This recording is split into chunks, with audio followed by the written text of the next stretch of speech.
Listen, this is Behind Enemy Lines with the Seattle Seahawks. However, going to be a little bit different.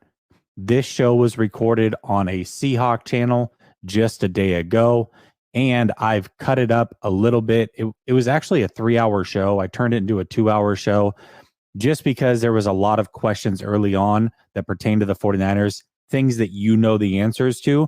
However, where we are starting this conversation is very interesting because we had talked about how we think that Seattle and San Francisco are the cream of the crop for the NFC West going forward. And Seattle has a lot of draft picks and big decisions coming up in this year's draft. And we're about to see what they're going to do with these picks and how that can mold their future as far as being competitive in this division. So this is where you're going to see the conversation pick up. I hope you enjoy Behind Enemy Lines, done slightly different this week, but it is still a fun one, I promise you. I think your strategy of trading back and getting more picks might be the way to go. You guys can go get a lot of players. I think it really comes down to, do you believe in any of these quarterbacks coming out? Can you realistically go get one? And what are the thoughts on Geno Smith? And once you've got that kind of figured out, it's like, all right, well, if we're cool with Geno or we don't believe in these quarterbacks or we don't think we can get one, trading back and just going and collecting all the talent in the world is not a bad idea. Yeah, I'd be interested to see if you think this thought lines up, because you don't have a dog in the fight. So, definitely get an unbiased opinion. But the thought process from my standpoint on this is that you do sign Geno. I don't think he's going to cost what some people are talking as far as 35, 40 million. I'd also like to see if you agree with this. I think that when you'd have the franchise tag at 31.5 million next year, the guy's not going to sign more than what the franchise tag is on that 1-year deal, or the team just puts him on the 1-year deal on the franchise and says, you're being unrealistic, plan 31.5 on a 1-year commitment. So I look at it as a deal where he comes in half that of guys that are the big paid guys in the market. And I'm talking the top 10 guys. He comes in about half average per year, right around, even kind of less than the Garoppolo contract costed you guys at the time, because the numbers, the last year, the number was okay, but it was kind of costly at the time. So even kind of a better than the Garoppolo deal you signed a couple of years ago in today's dollars. Reason I think this is the smart approach is because I think my team's closer than we thought at the start of the year. I'm not saying we're elite now, but with the picks we have coming, with the money that we're going to have rolling off the books, we're dealing with $44 million of dead money this year, Jay. We've lost 20% of our cap is to Bobby Wagner, Russell Wilson, Carlos Dunlap. It's gone, just blown to the wind. We're going to get that back next year. I think being that that's the case, we've had this great turn of fate that you take advantage of that and strike right now if the striking's good. If we were a little bit further behind the ball, I might go, I'll hold off on Geno. The other thing is I've asked you a lot of questions on this one, so I'm going to give you a bunch here. I'm not a big fan of these quarterbacks in this class, so I'd love to see your thoughts on that, as well as where your early assessment's been. I know you probably haven't looked at them as close because you got your guys, but that's sort of where I land on it. What do you think on that as an outsider kind of looking in with that? Yeah, it's tough because, and I haven't put a lot into these quarterbacks. Normally I actually geek out on quarterbacks, and I may even do it this year just because I really do like to pick, all right, which one of these guys is going to be good? And I take pride in being right in those things. But if regardless of who the player is, if there's a player that they fall in love with that they think could be the guy, I'm always my thought process is always, you're not going to be in this situation often.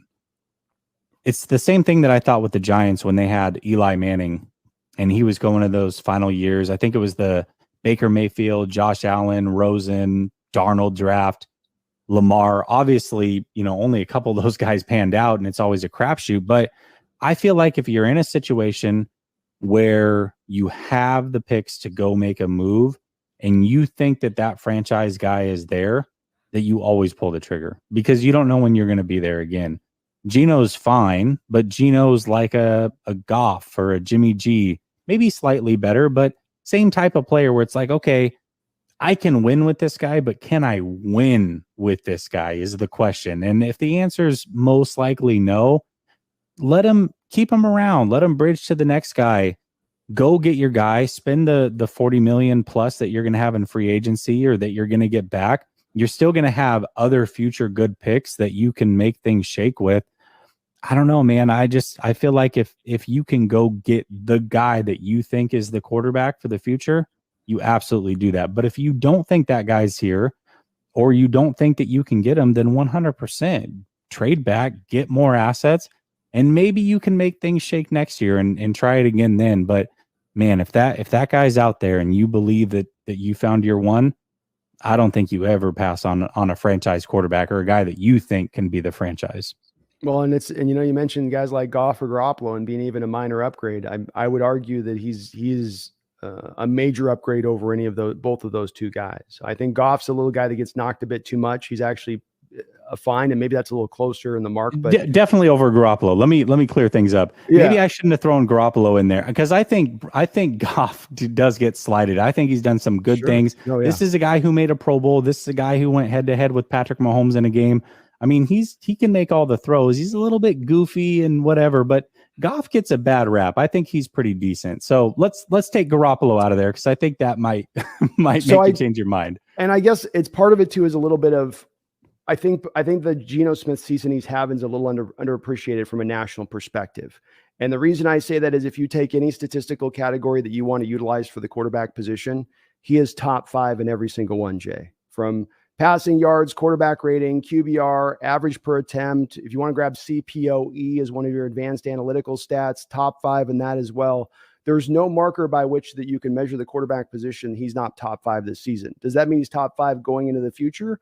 Well, I don't know, but I also think that once you get this far into the season and a guy's playing a top 5 quarterback play, that goes beyond game manager. And when I do look at Garoppolo, when I do look at Goff, and Goff even this year is good a year he's having, he's got tremendous tackles on either side of him. He's got Frank Ragnow up front. He's got Jonah Williams up at the left guard position. He's got a very clean offensive line. Geno's got 2 rookie offensive tackles this year starting for him on either edge.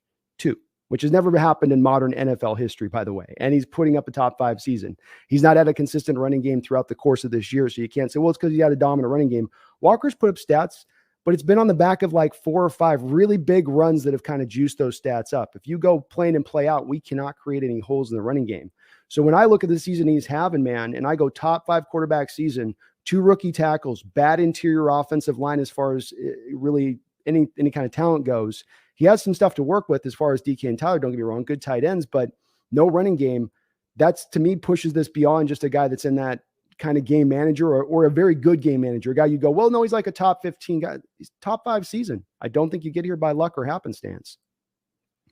Let me play devil's advocate for just a second. So I think it's funny because I remember Jimmy's 2019 season, and by all numbers that you looked at, I mean, top 7, top 10, every category, bona fide top 10 players, what it looked like he would be. And by the way, they were on a run that eventually led them to the Super Bowl. I'm curious to see what happens this week against the 49ers because the 49ers held him to nothing in week 2. And if they shut him down again this week, then I guess the point is I think Geno can be a good player. But I think the Dolphins are starting to figure this out. Tua was on his way to maybe being an MVP candidate. But we can look at all the numbers. But ultimately, when you look at him next to other quarterbacks, and you're taking a guy even for a season, even this season, and as good of a season as he's having, you're not taking him over the Mahomes or the Allens or the Herberts or, you know, some of these elite guys that you know are elite. So then the question becomes is, how long are you going to hold on to this guy that you essentially know is a placeholder just because you want to get the rest of the team so good that maybe they can overcome some of the things that this quarterback can't do, and you can be one of the lucky teams throughout history that is able to overcome some deficiencies from your quarterback and go win this thing, versus instead of being the exception of the rule, we know what the rule is across this league. Elite quarterbacks win Super Bowls. That's just the fact of the matter. So why not go get that elite quarterback and figure it out from there? Now it is a crapshoot because you don't know who's going to be elite, and maybe none of those guys are going to be elite. But man, I have a hard time believing. How old is Geno? 30, 31 at this point? 30, just turned 32. Okay, so 32 years old. All of a sudden at 32 years old, he's turned into an elite quarterback. I don't know if I can trust that. Let's go through this a little bit. Let's unpack this. Yeah, let's do it. Him just turning into a quarterback, because this is a thing I hear a lot about, was like, well, we kind of know what he is. We knew what he was. This is his second chance he's gotten in his NFL career. And if you want to make the argument he should have overtaken Phillip Rivers in San Diego or Eli Manning in Giants, which he actually did, and the coach tried to start him, and there was nearly a revolt in the fan base when he did so. Or if you believe that he was going to overtake Russell Wilson here, even when Russell wasn't playing good football, which he wasn't, I think that'll be a place we disagree, because I don't think in any of those stops he was going to get that chance. And I don't think there was an active opportunity out there for him to get. So he can't control whether or not there's 32 starting opportunities. Those guys play forever now till they're 45 in some cases. There's only so many open jobs. And so I don't think it's an indictment of him that he didn't simply get another opportunity when he left the Jets. He also was put into just about as bad an place you could be put into as a rookie quarterback. Got to start immediately, playing for a defensive-minded head coach. I have no talent around me, no offensive line, no skill position players, and not a very good running back. That's what I've got to work with in my first stop in my first 2 years. And it feels like a lot of people have made their assessment off Geno based off those first 2 years in New York when he was put in that precipitously bad situation. You mentioned Jimmy Garoppolo, which isn't the worst of a comparison for 2019. But again, it's always the context that matters. He's got Shanahan as an offensive coach. Geno's got a defensive-minded coach. He's not exactly the most best mastermind when it comes to offensively speaking. We're leaning into the offense. He had a great running game that year. He had a lot to work with on the outside. He had an offensive line that pass protected for him. He had a fantastic defense on the other side of it. Now let's match that up with what Geno's doing this year. League worst defense, highly inconsistent running game, rookie tackles on the outside blocking for him.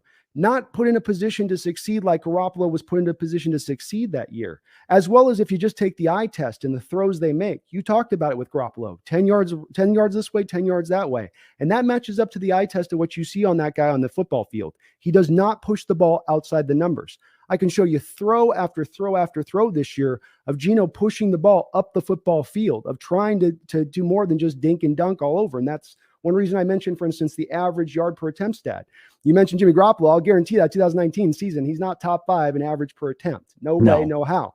So definitely not. It's not only a slightly different year, it's a completely different year when you bring all of the contextual items into play as far as a supporting cast goes. Not to say Geno doesn't have something to work with, but that he's performing this well with so many things not working necessarily greatly with this team, whereas Jimmy had so many things working in his favor. I don't put it as that same apropos comparison. The one other thing I'll say to you about the San Francisco game is, rather than being necessarily San Francisco went out there and showed Geno that he is what he is with that, there was way more to that game. And Carroll talked about it in the press conference, so this isn't even my own words. And that was they weren't pushing the ball up the football field. Carroll spoke to that at his press conference about the fear of those guys in pass rushers going against those same rookie tackles I talked about. That's why I mentioned these rookie tackles, because you have to work around them. Even if they're playing decently, I've got to operate around those guys and their lack of, length of time in this league and how green they are, especially being their second start in the league with both of them at that time. So they didn't even attempt to push the ball up the football field in that game. It was all dink and dunk. Geno can only operate what the offense asked him to do at that point. And the running game wasn't consistent in that game, right? We didn't run the ball very well against you guys. So another game where he didn't have that on his hands. Defense gave up, 27 points. The one time where he makes a throw up the football field to DK where he completes it on a flea flicker, it gets called back, rightfully so, on a play where we had our offensive lineman up the football field. Not on Geno there, right? He made a great throw in that moment. The other time you're up the football field in that game where you get to the side of your guys' field, what did we do at the goal line? We went to a 3 running back set at the end, as Geno had taken you all the way up that football field. Now you bring in the 3 running back set and have one of the running backs throw the ball. So again, context to me always matters on this stuff. And when I look back at that game, did Geno play a great game? No.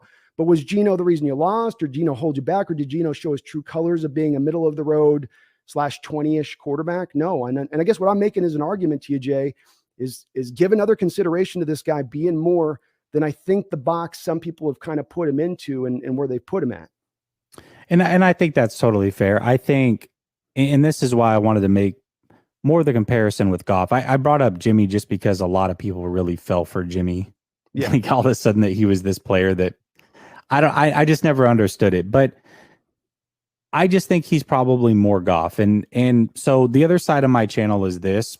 It is a Lions content channel as well. And so my co-host, he runs the Lions side, and they're in a very similar situation to Seattle. And he's like, we need to go get this on defense, and we need to do this. And I'm like, no, you need a franchise quarterback. He's like, no, Goff's fine. I mean, look at the numbers, and he's efficient, and he can make all the throws. And I'm like, I agree, but there's something missing. You know what I mean? Like, this is a guy, Goff, unlike Geno Smith, this year, their numbers are very similar. as far as air yards per attempt and, a lot of those numbers, efficiency and whatever. But Goff has also been a Pro Bowler, albeit in a, much better offense with many more options. And I think Geno Smith has gotten an unfair rap because I believe all quarterbacks deserve 3 years. 3 years to start before we know who they are. And Geno Smith, unfortunately, only got the 2. And he was, he made some dumb decisions when he was young. He was a young kid who came into a lot of money and probably made some dumb decisions. And it shot him a little bit in the foot. And now he's getting this second lease on life. He's much more mature. He knows what he's doing. He's bounced around the league. And he's getting really finally at 31, 32 years old, that third year, and you're seeing that breakout season. I think Geno Smith can be this guy for a period, right? Mm-hmm. But if Geno Smith's going up against even a Jalen Hurts or, like I said, an Allen or Mahomes, and I get it. Some of these guys are unicorns. The Herberts, you're not going to necessarily get one of those guys. But, man, I feel like a Jared Goff or a Geno Smith in those matchups in a Super Bowl or a playoff, it's like I'm not giving them any chance against those guys. I'm watching these elite quarterbacks get the ball with less than 30 seconds on a regular basis, needing to go 40, 50, 60 yards and do it time after time after time. And as good as Geno is and as good as Goff is and knowing they can make those throws, man, I just don't trust that they can do those things. Sometimes just elite quarterback play it's different. And when you have it, it's a difference maker. So listen, I understand. I think Seattle can go either way here. And again, if they don't think that guy's out there in this draft or think they can get him, don't get a quarterback just to get a quarterback, because Geno can bridge that gap for a few years, I believe. Well, but man, if you can go get that elite guy, go do that. I think you do that. And I think your points are very fair. I think part of it is the lack of my faith that there is that guy. You mentioned unicorn. And that's fair. I think unicorn's the right label to put. You're right. To me, there's Herbert, Allen, Mahomes, and Burrow. I think those are your 4 guys. I would not put Hurts there quite yet. And again, a guy that's showing you a lot of really the other side of the argument to me, and that is that he's not the most ultimate talented guy. He's a guy that they're putting into a system and they get a lot of supporting cast around him. And now he's taken off on that. And it's actually kind of more proof of the pudding. It's less of a need of a superstar if you can build up that super team around that said player in that way. And I think that's really the path we're trying to take, is rather than looking for the quarterback who's the high volume passer who's going to throw it 40, 45 times a game, we're looking to bring in a guy that can be better than competent as a game manager, a great game manager, like what Geno's giving you, essentially top 5, top 10 level of play. He's giving you that, and then you're able to be a balanced team around that. And then the requirement's not as much there, because that is something I hear. It's, well, you need at the end of the day the quarterback to bring you down. No, at the end of the day, if you build up a team right enough, I don't think it's as much a requirement in the quarterback position. And quite frankly, Jay, I think the game's starting to twist this way a little bit. This is why guys like Brock Purdy can come out there and start to look functional out the game. When in the past, if I put a 7th round quarterback in 2014 on a football field, he probably wasn't doing jack diddly squat. Yeah, the fact, I think the fact is that they're doing now is these guys are further along the quarterback position. There's more talent at the quarterback position. There's more of an understanding of how to manufacture stuff for quarterbacks with some of the spread concept stuff that's come into play in the NFL game. I think it's starting to remove less of the need of having the hero guy. But I also just think, Jay, I guess the bottom line, this is just for me, I don't think you're going to find the hero guy. Those 4 guys are so hard to find. They come along once every 6, 7 drafts. To count on you being able to lock in on that guy, I think you could end up getting yourself lost in the forest on that one, especially if you have a team that's ready right now. And if I put Jalen Carter on this team and Trent Simpson from Clemson, and then I got 2 second-round picks and I got $50 million to spend on the open market for this team, I know I can't give you specific moves, but in general, with this team as good as they played this year, would you buy into that team being able to add those assets to put themselves into being a Super Bowl contender with Geno if he's playing at top 10 state over the next 2 years? Yeah, 100%. And I think the one thing about Geno that, again, I don't want it to come across like I'm taking anything away from him, because what he's doing is incredible. Yeah, no. And he's a veteran now. He's a veteran. He's decisive. He knows what he wants to do. He's very comfortable in who he is. And I think for Seattle and the type of coach that Pete Carroll is, I think Geno is actually a really good fit. And sometimes I think that's what it comes down to as well, is you can go get a Patrick Mahomes, Josh Allen, but Pete Carroll's probably not the guy maybe for those quarterbacks, because he does like to be a little bit more conservative. And, the Jalen Hurts would probably work well with them. Geno Smith clearly works very well with them. And I think that there's a lot that goes into that. And yes, I definitely do. I mean, I think that you guys can certainly make a run. I just look at, like You I wouldn't said, take that track though. If you you were were if you were running things, you wouldn't necessarily go that route. not necessarily not it, but again, maybe that guy is coming out next year. The USC kid, what's his name? Caleb Williams, is that his name or Oh, he's whatever? that guy. We're just not gonna have a Yeah, chance so at him. maybe he's that guy. Maybe you wait till next year to try to make that all-in push and go get him. Maybe he's your guy. Let's walk that through though from a feasible standpoint. You don't have a league worst roster right now. I mean, say nothing of where you think we'll go next year. You'll at the very least you'll carve out 4 or 5 wins next year for your Seahawks team. Even though I guess you don't have Denver's pick next year, do you? You got it this last draft. That's right. Okay. All right. Yep. So okay. And whoever's picking number 1 on Caleb next year, they're not trading the pick. Colts didn't trade when they had the chance at Peyton Manning. Jacksonville Jaguars didn't trade when they had the chance at Trevor Lawrence. Colts didn't trade when they had the chance at Luck. The only way that you got the Indianapolis, what was it, Raven Colts or whatever at the time, to trade Elway to the Broncos was because Elway's family forced it to happen. The only way you got the Eli Manning trade to happen from San Diego to New York was because Eli Manning's family forced it to happen. So that's again where we come back to, is it realistic to go and think you're going to find that generational guy in the court? And I mean, to me, it's that's a hard line to go down. And if I've got the guy right now in my hand right now, and it looks foggier down that other pathway, and brother, it looks really foggy. The future on that looked at the pathway that looks really foggy. And there's no free agent I want or a guy that I want to try. I want Derek Carr here. No. That's where when I settle it all out, it kind of comes down to me on that bottom line. Well, Geno makes sense. I think, let's say he regresses. So he regresses to a top 10 rather than a top 5, and everything else gets better around him and significantly better.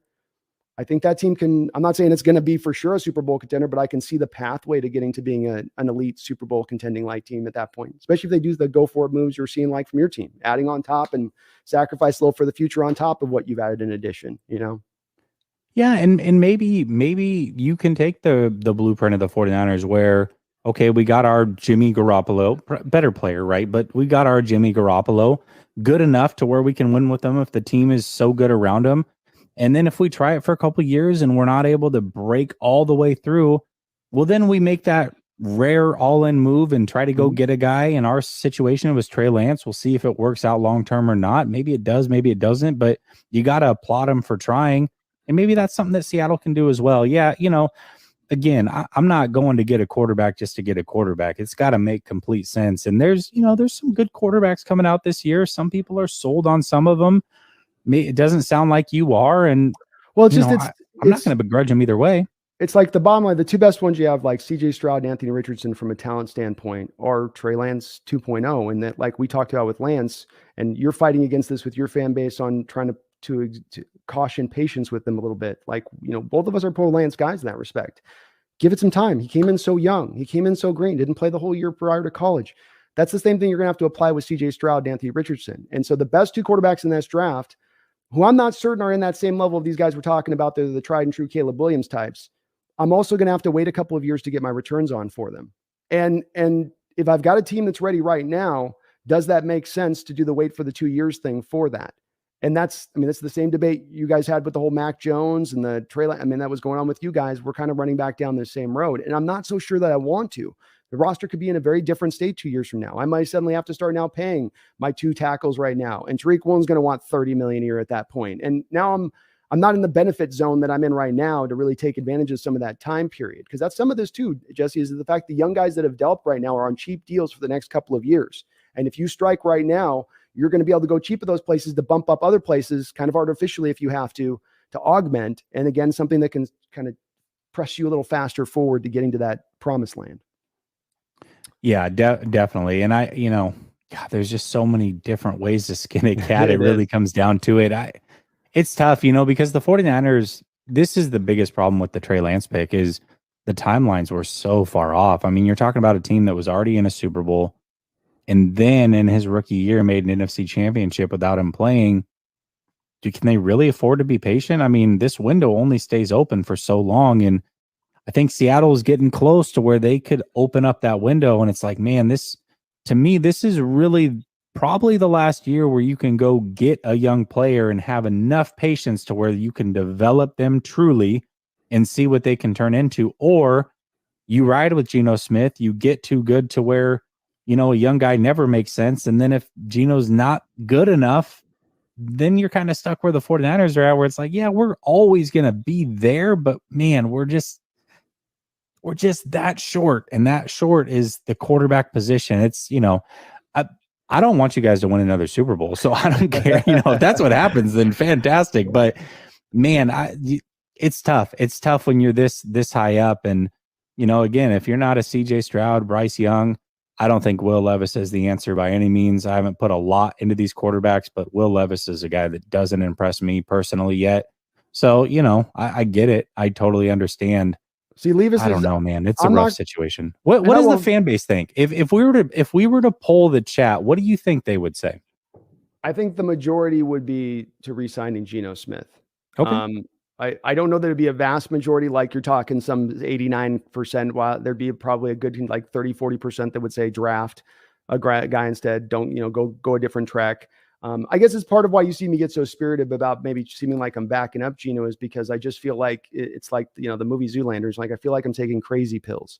I watch the guy on a weekly basis, and I watch him balling out, and I watch him not stack good performance after good to great performance after good to great performance. I look at the bottom line statistically goes. I look at it every which way around of it, and I go, this guys don't just fall into these type of years. These things don't just happen by, like I said, happenstance. And that's where I've had to kind of fight that battle a little bit within my own fan base of saying, guys, recognize this. And it's still to this day, I think there's a contingent that goes, not seeing it. He's going to, he could have actually had 15 interceptions if guys actually caught him this year. Like, you'll hear stuff like that. And I go, okay, and I just ain't going to win that fight on it. It's frustrating because it's like, he might be having a top 3 all-time season from the quarterback position in Seahawks history, Jay. That good. These don't come down the trek for us. I know you got your little Montanas and your Youngs, and Jeff Garcia comes in and does some. So you guys are all used to your great quarterback play there. Okay. I understand how that is. We haven't had a lot of that here. So it's like, well, okay. Let me throw this out, because I think the Seahawks are in a little bit different situation here. So, okay. Houston Texans are going to get the number 1 pick. They're going to go quarterback. Okay. Right. Let's say they go Bryce Young. It doesn't matter. Bryce Young, CJ Stroud, one of those guys is going to be there. Currently, as it stands, Seattle has the number 2 overall pick. Okay. So to take a chance on one of these young guys is not necessarily the same situation where it's like, okay, we got to get up. We're going to have to trade 2 first-round picks this year and 1 in the future and really mortgage it. It's like, okay, you could take one of those guys. Let's say you fall to 4th and you got to get up to number 2. Okay. So you're going to spend a first-round pick, the 4th overall, and a second-round pick. You're still going to have a second first-round pick. You still have, all your future assets. You're not mortgaging a ton, and you can sign Geno Smith to kind of be that bridge guy. I still think in that scenario, you still have enough picks plus enough money to really go out and still try to win this next year with Geno Smith. And if Geno Smith proves something, then guess what? You can turn it into more of a Brett Favre, Aaron Rodgers situation, or Aaron Rodgers, Jordan Love situation, where they sit 2, 3, 4 years before they have to really start because you trust Geno Smith. Or it comes to a point where Geno Smith plays the 1-year deal. He plays good enough to price himself out, but you guys just, maybe you don't think he's the answer. You go let him get paid somewhere else. You get the compensatory pick and you turn it over to the kid. I think you guys are in a good situation to really take a quarterback, because right now, first of all, you're at number 2, so you're not giving up anything. But if it doesn't play out that way, let's say the Broncos fall to that 4th pick, you're not giving up a lot to go get, a CJ Stroud or a Bryce Young at number 2. I mean, realistically, man, like, I think you could kind of do both. You can have your cake and eat it too. And I don't think that's a situation that most teams are in. And I think it's unique for Seattle. And so, hell, the answer might be both.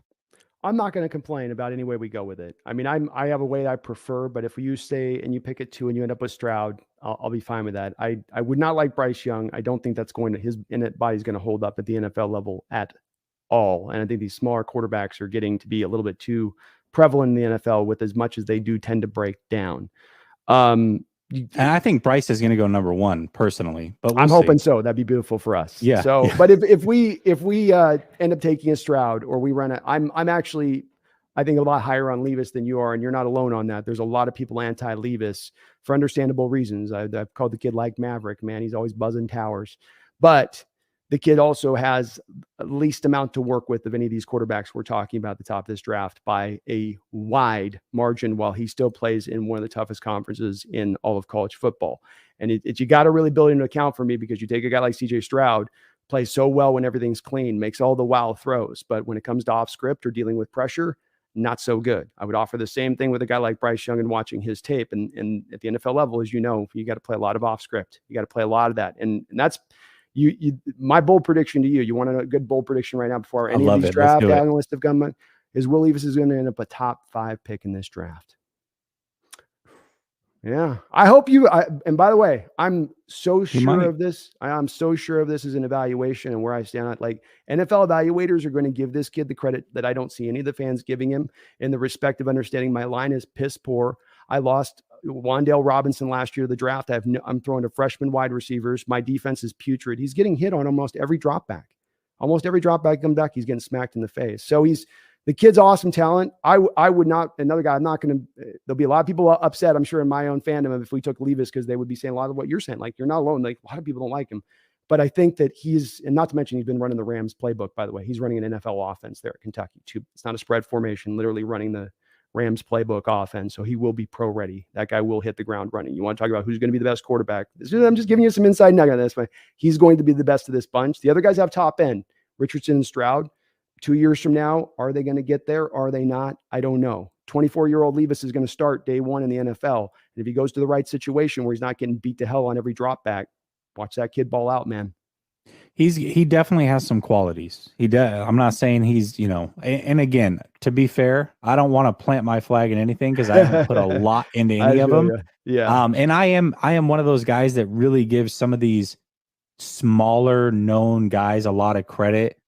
Josh Allen was my guy coming out of that draft. I don't care about the 57% completion. I saw what was on his shoulders and the throw that he was able to make. I thought he would be special. Obviously, I'm an Oregon guy, so I thought Herbert would be special. But, some of these smaller school guys, the lesser known guys, are the ones that do it. And he's not coming from a smaller school per se. He's in the SEC, but he is starting to fall a little bit, and he certainly has some redeeming qualities. I wouldn't be shocked if he ends up being that guy. So, again, just looking at it, man, it's funny because we spent a good probably 40 minutes arguing our points, and the answer might just be in the middle.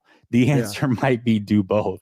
You know what I mean? Oh, it's like it's a possibility. Yeah, it's like it's called a hedge insurance policy, and certainly I'm not going to argue against it. And I can completely understand the quarterback position is the most important position in football, and having, reserves there, as your team is showing right now, you're your third guy. So having a second guy also, if you're a team that's going for it, that you can pull a talented guy off the bench that you don't have to miss a beat on, or you don't have to see your season fall into complete nothingness at that point, is kind of a nice thing to have in this day and age when so many quarterbacks, do go down. And I do mention that Levis because I think we do think alike when we look at our quarterback evaluations. That's why you and I align so much, I think, on Trey Lance and what we're looking for in the position. So I think the more you do look at him, I think the more you will like, okay, yeah, he has the thing with all the quarterbacks this year is they all took kind of a step backwards this year, as opposed to you getting that step forward from these guys. You saw last year and you went Stroud and KJ Jefferson and DJ Ugalele. And man, you could go down the line and they all just kind of went this way, the other direction with it. And you go, oh, Lordy, come on, guys. That ain't going to work.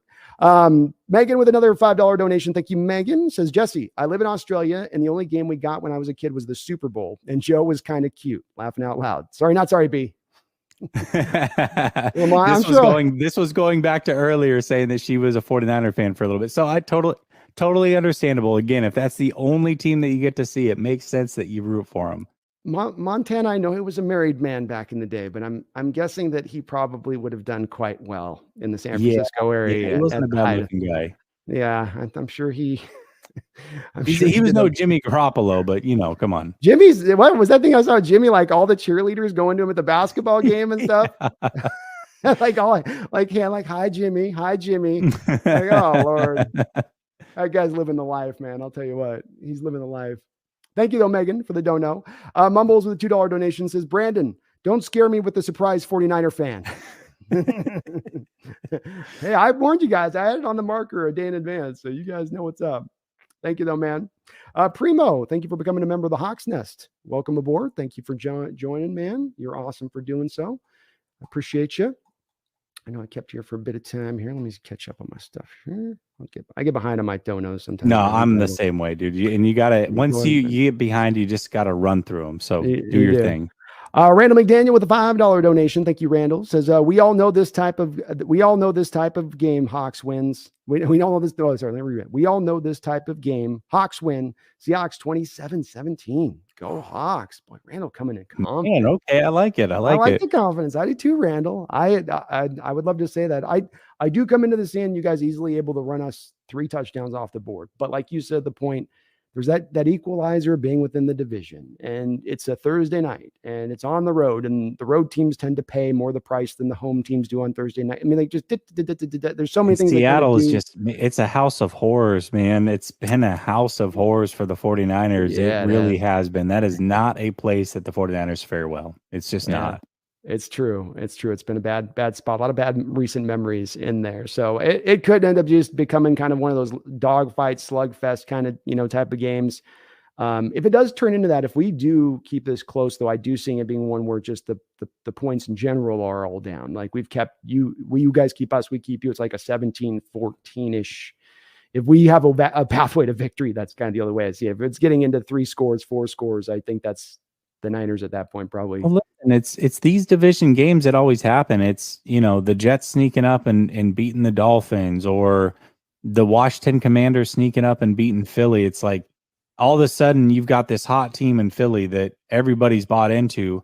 They lose to Washington, and all of a sudden they're garbage because, they lost to the Commanders on primetime TV. It's like, well, hold on. It's a division game. Yeah. These things happen. The strangest things happen in division. And anytime a really good team loses to a bad division rivalry, I never take any stock in it. I never look at the really good team and say all of a sudden they're not good, because I get how these games work. I've watched it happen with the 49ers for years. Beat teams that they shouldn't in division when they were bad, lose to teams that they shouldn't when they're good. These things happen in division, so would not be shocked. No, I wouldn't be shocked either. It's different from going on paper to actually being on the football field. And you guys got beat up more than I thought you were going to in that last game of Bucks. I thought with you guys getting up by the points you were up, I thought Shanahan would start to. That would piss me off about the Debo thing too a little bit. Is like, I gotta be thinking about that Thursday night game. Like, let's dial his carry back this week. We need that. It'd be nice to get the Bucks game, but we need that Seahawks game. So let's get our guys prepped. That would have probably annoyed me in that moment as much as anything else. Thank you though, Randall. Appreciate you, man. And I hope you're right. A nice 10-point win would feel really good after the last couple of weeks in some of the games we've had to go through a bit.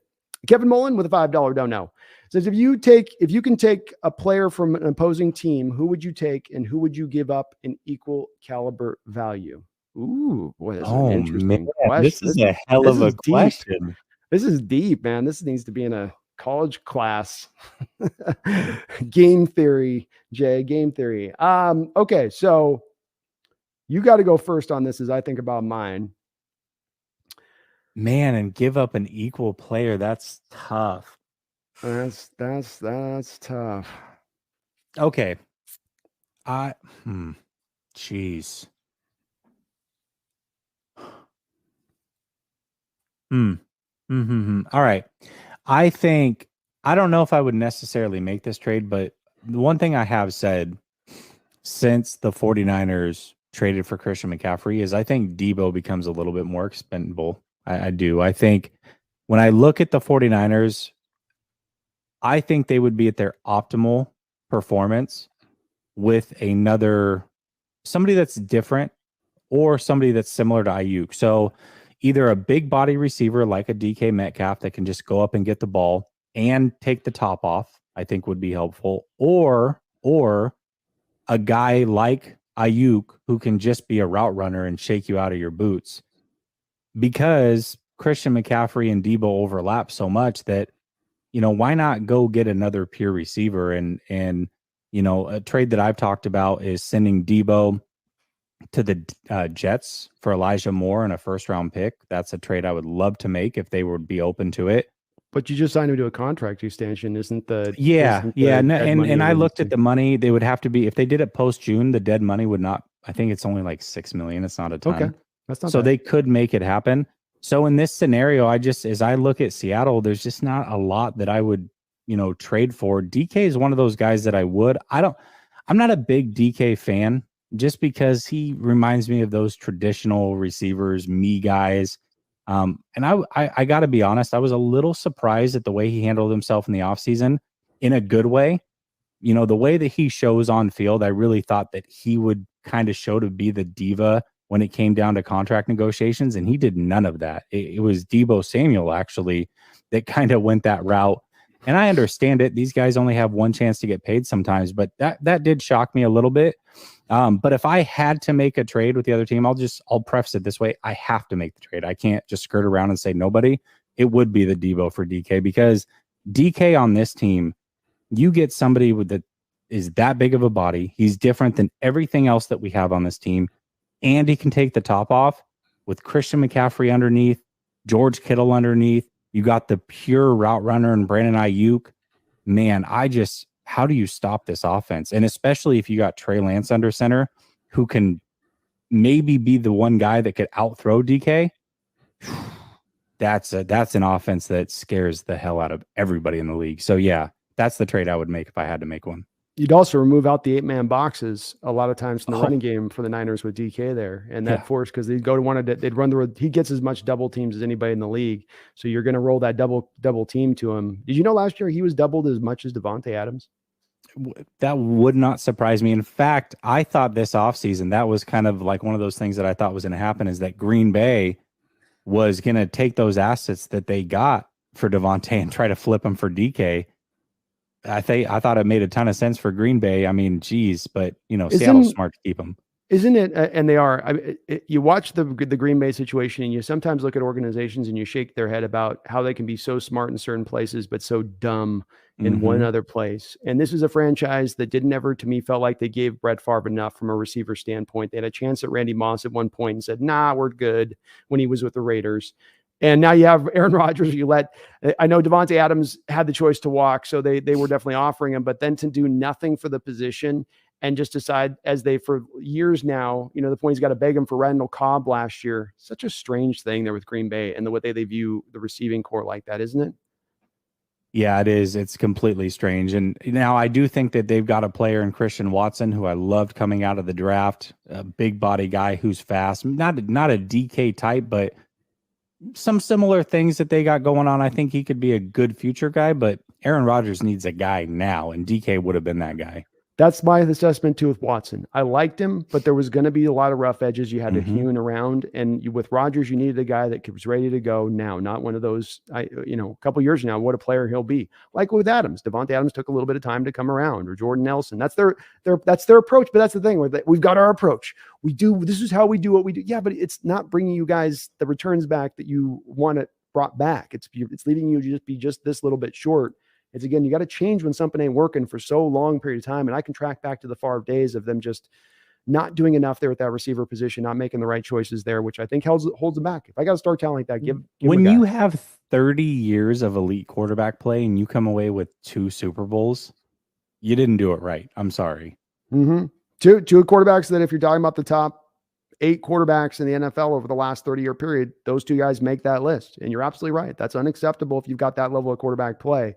And they can't just lean back and go small market. No, it's not you having the stones to put your money on the table, right? Put your money on the table and say, this is our year to go get this. That's what that is. And if I was a Green Bay fan, knowing right now what they're about to maybe head into, save Jordan Love being the guy, it's in. I didn't give mine. I'm gonna give you one that you're gonna probably reject, but I'm gonna take it anyway. I'll give you Tariq Woolen, but then I get Nick Bosa back. Oh, I love Tariq Woolen though. That pick right there, man. I'm telling you, oh my gosh, he's gonna cause us fits for the next however long. I'm not excited about that. Bro, and we talked about this, Brandon, on my channel, but as soon as you made the pick, I tweeted out, Seahawks did it again, man. They freaking did it again. I knew right away that was going to be a pick that we would hate for you guys for years to come. I just knew it. It's been shocking to see how good he's been, man. That he's gotten this fast, and his tape was rough coming out of college. It was like, this is going to take a while to clean this up. He's got the great natural stuff I can't teach, but geez Louise, he has been It's legit. And he's doing remember the Sherman thing? You got a little bit of this with the Niners. Like you couldn't run a 9 route on Sherman. You ran a 9 route, it was done. Didn't matter if he's a little older and still a little slower when he got to 9. He was taking that away from a technique standpoint. And this kid takes it away from the same type of fashion. He does it from the freakish standpoint of like, I'll give you a couple of yard start. Here, you have a couple head yard start. I won't start yet. No, keep going. I'm not going to start yet. Okay, now I'm going to go. And he's so big and so fast. Yeah. It's just, oh God, I don't know how you beat this kid. You guys got a great one. I think he's going to be on a star. I'm not a guy that likes to apply the superstar level of things on anything with it, but this kid's really got to get this quickly. He was baiting the Rams quarterback a week ago. Like he admitted on the press conference of like, you could saw on the things like he's kind of like trotting a little bit. He's giving the running back a little bit of space, but he had a running back running a wheel route, knew he could outrun the guy whenever he wanted. Quarterback throws it, and then he just goes over and undercuts it. But a rookie cornerback, number one, not even like, let's talk about a star trajectory quarterback, a cornerback who's a rookie baiting anything. I've never heard of that in the NFL in my life. It's always a guy that's been in the league for a few years to get to that point that he's this comfortable, this fast. Yeah, I know you probably wouldn't take that for Nick Bosa, and I don't blame you for that, but I can't find one in my head that, I do a Trent Williams for Charles Cross, but that's just you guys get a little bit younger at the position, a little bit not as good either. So. Yeah. I don't know if that's a good one for you guys long term. I don't know if I could find one exact on it, but I do like Bosa, and that's Bosa. Frankly, like with what you guys did as a pathway to Bosa, bro, is what pushes me into a direction of going with trading back is number one priority for me because I know the haul we can get. I want that Niner-like haul you guys gave up. I want to get that back, but not beyond that. It's also, if we can't do that, I'm going Jalen Carter.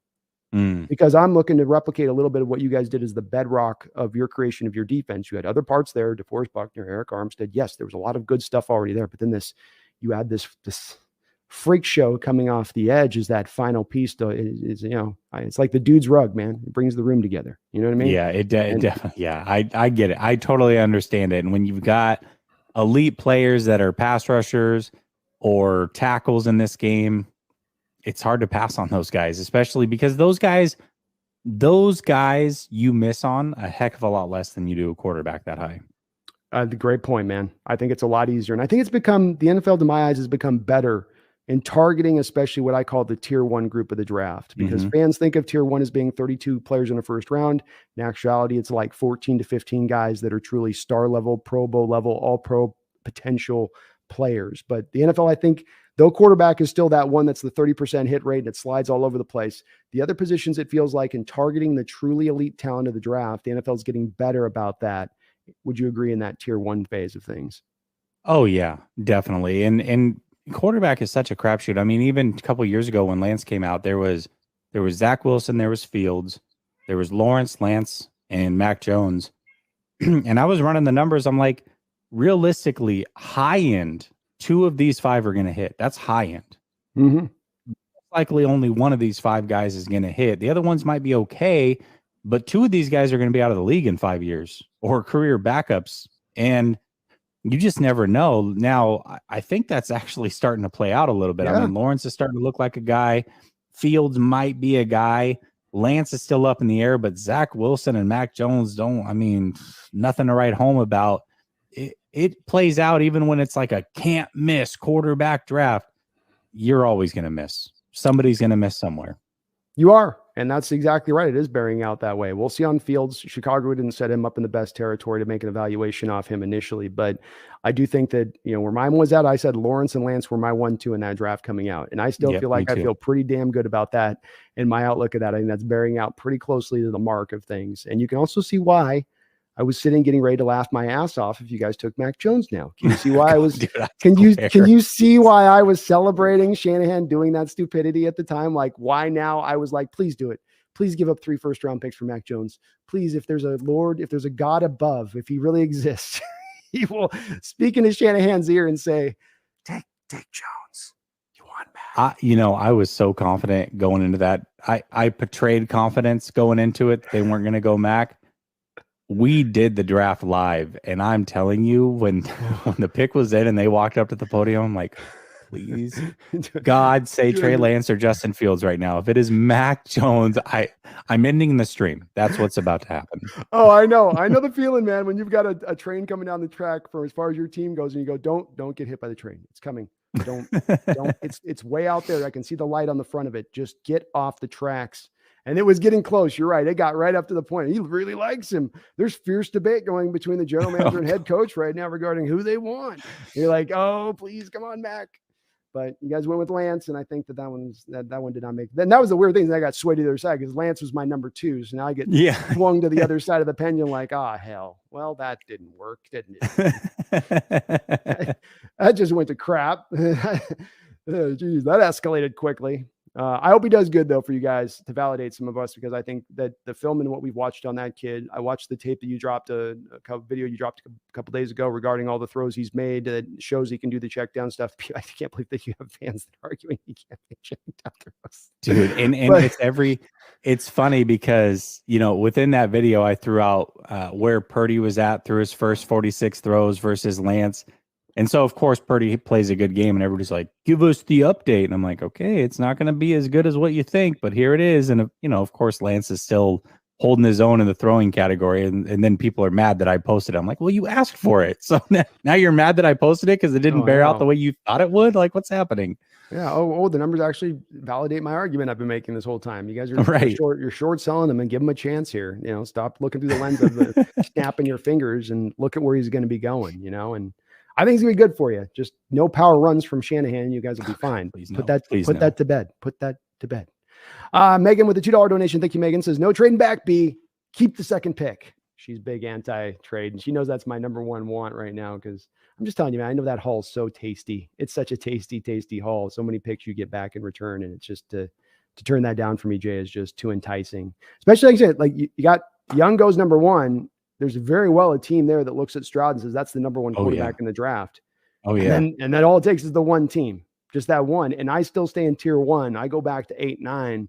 First, I'm in that tier 1. I'm getting still an equivalent player. In this last draft, wouldn't you argue? I'm picking from 3 to 8 or 9. I'm getting kind of equivalent player. I mean, technically right now, Charles Cross is outperforming Ika Nwanu by a little bit as far as the left tackle position, and he's vastly outperforming Evan Neal, the other left tackle that went in this draft, just playing right tackle. So I feel like you get kind of an equivalent player, but you get all those picks in addition to it. Well, and I think when you get quarterback going 1 and 2, then it pushes it even further, because now all of a sudden you're not taking the best player in the draft necessarily till pick 3, So now that window goes from like 3 to 13 potentially. Yeah. Yeah, you could still end up landing at 8 or 9, grabbing the best positional player at a given position at that point, and adding all that on top of it. Look at Dallas the year that all those quarterbacks went. When we took Trey Lance, they ended up with Parsons, and they got him pretty damn late. So especially considering the talent, you don't get freak show talent at that point. We're just talking about how they're doing a better job of realizing what are those. And that one only slipped between the cracks because he didn't do any pass rushing at Penn State. So people didn't know what he could really do from that element of things. But you're right. It helped to push him down. He probably goes much higher if even 2 or 3 less of those quarterbacks go off the board in those, what was it? It was 5 in the first 13 picks or 14 picks, something like that we had going. 15 for sure. I thought Mac was the 15th pick, but maybe 5. That sounds right. Yeah. It's a lot. It's a lot. We haven't had that. I think we're going to have this year. I can't believe Bryce Young is going in the top. Somebody's going to take a risk on a guy. He's going to measure 5'10" and a half at the combine, by the way. It's one of those, they always do that times where he's going to be itty bitty. He's going to have to put sand in his pants to get to 195. To think that kid's going to hold up on a weekly basis in the NFL. I mean, I saw him tip over this year and fall on his shoulder and hurt himself. I don't know. Yeah, I mean, and you're seeing it, man. I mean, Kyler Murray, Tua, like there's some small quarterbacks in this, and really we have Russell Wilson to thank for this. Like the fact that Russell Wilson was able to do what he did. Nobody was taking quarterbacks under 6'3" before Russell Wilson and Breeze really bit off the way they did. But, you look at Russell Wilson and the way he was built. I mean, he's built like a freaking running back. He's so thick, and it's not big hands, powerful build. I mean, Russell Wilson's a muscular kid. He's not frail. And some of these kids are coming in are 5'10", 5'11", and then they're frail on top of it. It's like, man, they look like Allen Iverson out there. And it's like, you can't do that on the football field and last long term. That's rough. I was shocked when the 49ers played the Dolphins and Brock Purdy, who's not a big kid at all. I mean, he came in under 6'1". He's not very big. He was bigger than Tua when they met at midfield. I was shocked at that. Tua's size small. Bigger, right? A good, not just there's an inch there, but you're going, there's a couple inches and there's some width. There's it's Yeah, all the way around. it was shocking. It was shocking how small Tua looked. I think you're 100% right about the Wilson driving these things. I think Wilson drove Baker Mayfield going number one. I think he drove Kyler Murray going number one. And that teams have done this thing where it's now gotten into this, goes without saying, that you can get these kind of guys when in actuality, it's not the case. And if you look at Baker's or Kyler's or both these guys that are undersized, they all have had multiple injuries in their very short career and had a hard time holding up. Even in some cases, guys that haven't necessarily played every single ball game. And one guy that stood out this last draft, for instance, was what a lot of people might want us to draft, was Matt Corral. And I was like, no, the guy's frail. Just everything you just said about that was exactly what he is. And I go, this guy's going to get broken. I said throughout the college season, then he got broken at the end of the college season. And I said, don't, everybody's through let's give him the draft. Let's give him the draft. He already got broken in Carolina in like the preseason. Didn't even get past one preseason game, I don't believe, without a foot injury that took him out the whole year.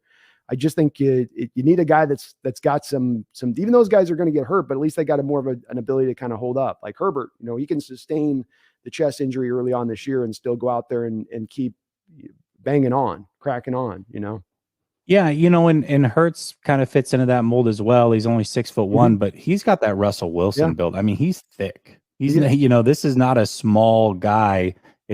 May not be tall, but these are guys that are big, and so when they get hit, it's just not as crucial for a guy like that. Yeah, I feel like Hurts and Wilson are easily 220 when they're game day, and then you've got a guy like Young that's I think he's a 190 game day guy. Yeah. And that's 30 pounds different. That's substantial. It is substantial, but we'll see where he goes. I've heard the same thing. The Texans are interested in him, but I would be, if he goes number one, man, that would blow me away. I just don't. I mean, even on his when he tries to like wind up to throw deep down the field, he's got with his little body, he's got to like he's starting up a lawnmower, like it's when he's really got to and I don't know how that's being missed by some people when they're watching. Like, you guys watching this wind up? Like it doesn't just free and easy come out of his hand and just explode out of his hand. He's got to put his whole body into it just to get it to come out, just barely. Randall with a $5 donation says, I'll rescind my earlier post. Hawks win 17-13, but we all know this is the time Pete gets the boys up. Randy, I haven't even made a claim as to why you were wrong, and you're already working back my way. I love it. By the time this show's over, I'm going to have you saying that the 49ers are going to win. I like it. Don't let him talk you into it, Brandon. He's using that dirty 49er magic on you. He's using that Bay Area magic. Don't buy into it. I like it, though. 17-13. I'll take that win, Randall. I will take it, man. Mumbles, and thank you, Randall, for the double don't know, man. Mumbles, thank you for the $5 donation. Says, don't write off Harris B. He's a good reason why we only are giving up 2 yards on some rushes. That in 1/3 of the plays when Al Woods is in there. Nope, Shelby Harris is definitely doing pretty good. I think he's going to be a part of our future as at least a very useful rotational guy. I think the fact he's being asked to be our kind of de facto best guy on the interior has been the problem there, is that we just need more help down there. But I don't think he's been PFF's liked him. I think to my eyes, he's had some good moments in there. So he's been all right with it. He's not the part of the problem, I'd say. And Al Woods has been fine, but he's 57 years old, so he can only play 20% of the snaps. He's a gray beard's gray and long, Jay. It's gray and long. Wait, is Bruce Irvin on the team again? Bruce, you better believe it, man. He's balling, bro. I thought he was out of the league like 4 years ago. No, he's balling. He was with us last time, tore an ACL, battle ACL operations. He'd been kind of like getting his legs back on it, but like he's come in and like Darrell Taylor's been kind of a disappointment this year. He's really been backwards. Bruce came in and gave you a lot more consistency, both as a pass rusher and in stopping the run than what you were getting from Darrell Taylor. So you had to, it made a lot of sense to bring him in. He's been really good for us. The old man's getting it done. It kind of sucks. Like, we're not having defense to get anything done, but it's like the old men are getting it kind of done with Al Woods and Bruce, Shelby Harris. It's like the 30-year-old guys, the young guys that aren't kind of pulling their load outside of a Tariq Woolen guy, So, well, they got to learn to be professionals. Maybe having those veterans around will help them out long term. Bruce talks about it being a buy-in thing. And I think he's on the button. He's been on Super Bowl teams. He knows what it takes. And he looks locker room, and he had a press conference, and he spoke about this last week of, everybody's got to be on the same page. Everybody's got to be buying in. And when everybody's not, it's obvious. And that's part of why I think why you see the defensive struggles we have this year is it's just, you're not getting everybody all aligned. And that's what made the Legion of Boom special. It's probably what makes your defense special is, you have everybody who's all bought in on the approach, and that it sounds so simple and easy, I think, but it's sometimes about doing the dirty work. It's about staying on task. It's doing your job. And we just don't, I think there's a little bit of we're in the process of getting to that place of things. That's still a little bit of the transition happens. That's why I say, Jay, that to me, defense is where we need to kind of address this offseason too. We spent our first 3 or 4 picks just picking, going to the defensive side of the ball. I would be mighty okay with that if they wanted to go that route. Oh, I mean, your offense can put up points. If you don't go quarterback, then I think that makes a ton of sense for sure. Yeah, I mean, I feel like if we went and got the best center in the draft at the top of the second round, which there's not a center that's going to go in the first this year off my early evaluation, you get the best center, and then you come away with the Jalen Carter, Trenton Simpson linebacker, and then another defender with the other second round pick we have. I think that's substantially on top of what you spend out in the open market. Substantially helps this team out, I would think. But we got to do it. We got to make the right signings and move still on top of it. Mumbles with $2 donation says, man, I'm feeling listening to the Pacific Northwest isolation right now. Oh, thank you, Mumbles. I appreciate it. Yeah, Jesse, I don't know about where you're at. Where'd you say you're at right now? I'm in Tampa now, but I am from the Pacific Northwest. Yes. Yeah, you know how it is right now. The days are gray. The clouds are over the top. I'm out here on the eastern side of the state, so it's cold and ice and snow everywhere. It's not fun. That's why I moved, man. I couldn't. 35 years, man, and I got to see sun. I got to see sun, so I moved to Tampa. I went about as far away as I could. It's got to be brutal on those East Coast games on the primetime games for you, isn't it? Like you got to be. You know what? I will say this: where the age that my kids are at, it's actually been kind of fantastic because I stay up late as it is, and all of my shows are always at night. You know, anytime we schedule, it's always like later at night for me, and the reason is because kids are in bed, wife's in bed, so it's like I get all the family time. Even on a Sunday, you think about it, games don't start till 1. Usually the 49ers aren't playing until the 4 o'clock time slot. So I got all day to spend with the family. Then it's like, all right, 49ers are on. I'm going to do my post game afterwards. Now I'm taken away. But, you know, at that point, my kids are going to bed in 2-3 hours. So we're good to go. But then you have to get up early the next day and you're probably zombied. Yeah, no, that's true. I'm definitely. But, you know, that's just the way I work. I don't know. The grind, I'll be up till 2 grind. tonight, and I got to be up at 6:30 to take them to school. So it's just the way it works for me, I guess. I feel that schedule, man. I know how it goes. It's the life of the YouTuber, bro. That's the life of the YouTuber. Thank you, though, Mumbles. I appreciate it. Chad Hart says, Brandon, congrats over 10,000 subscribers. Thank you, Chad. Seahawks fans, let's beat these Niners on Thursday and send them back on the Greyhound buses. Chill out, huh? We can make you ride Greyhound buses. That's pretty cold. Not only do you lose, but and you will take the bus home. Yeah. You will lose your charter jet. I'll tell you, some of those old school coaches, I wouldn't have put it past them to do some of that back in the day. You know, winners get airplanes. Yeah, Coach. Exactly. That's exactly it. No, well, thank you, Chad. I know we're gonna have Last Second Sports will probably be there before the end of the year, especially you guys get in the playoffs. No doubt you'll get there, but you're already on that track yourself. And like I said, man, you do feel a little bit of the nice bump from that algorithm thing, where it is a little bit of that grind through the first couple of years when you're under 6,000. Is it's just kind of steady and slowly going through, but then it definitely it seems like it injects. As YouTube goes, okay, you're legitimate. We'll give you some. You've been trying hard enough. And that's crazy, man. You're up over 10,000 too, and that I feel like 10K. It's like there's something about that 10K number, and I don't know if you look at it the same, but I just feel like 10K legitimizes you because I was looking at statistics, and Brandon, getting a 10K is not easy. I think it's like 1.3% of the channels made. Millions and millions of channels get over 10K. So that's something that you should be proud of. I know it's a grind to get there. You're, probably over 300 videos in just to make it happen. And I'm going to, take 300 videos as well to get there. So it's a grind, and people see your 3-4 live shows a week, right? And they think, okay, cool. It's 3-4 hours, but they don't understand to come up with topics and make the thumbnails and promoting everything. And then watching, you don't get to just watch a game once. You better know what the hell you're talking about throughout the week. So you've probably watched the game 2, 3, 4 times from all different angles. There's a lot that goes into it. And, YouTube doesn't pay a lot when you're at the smaller YouTube channel.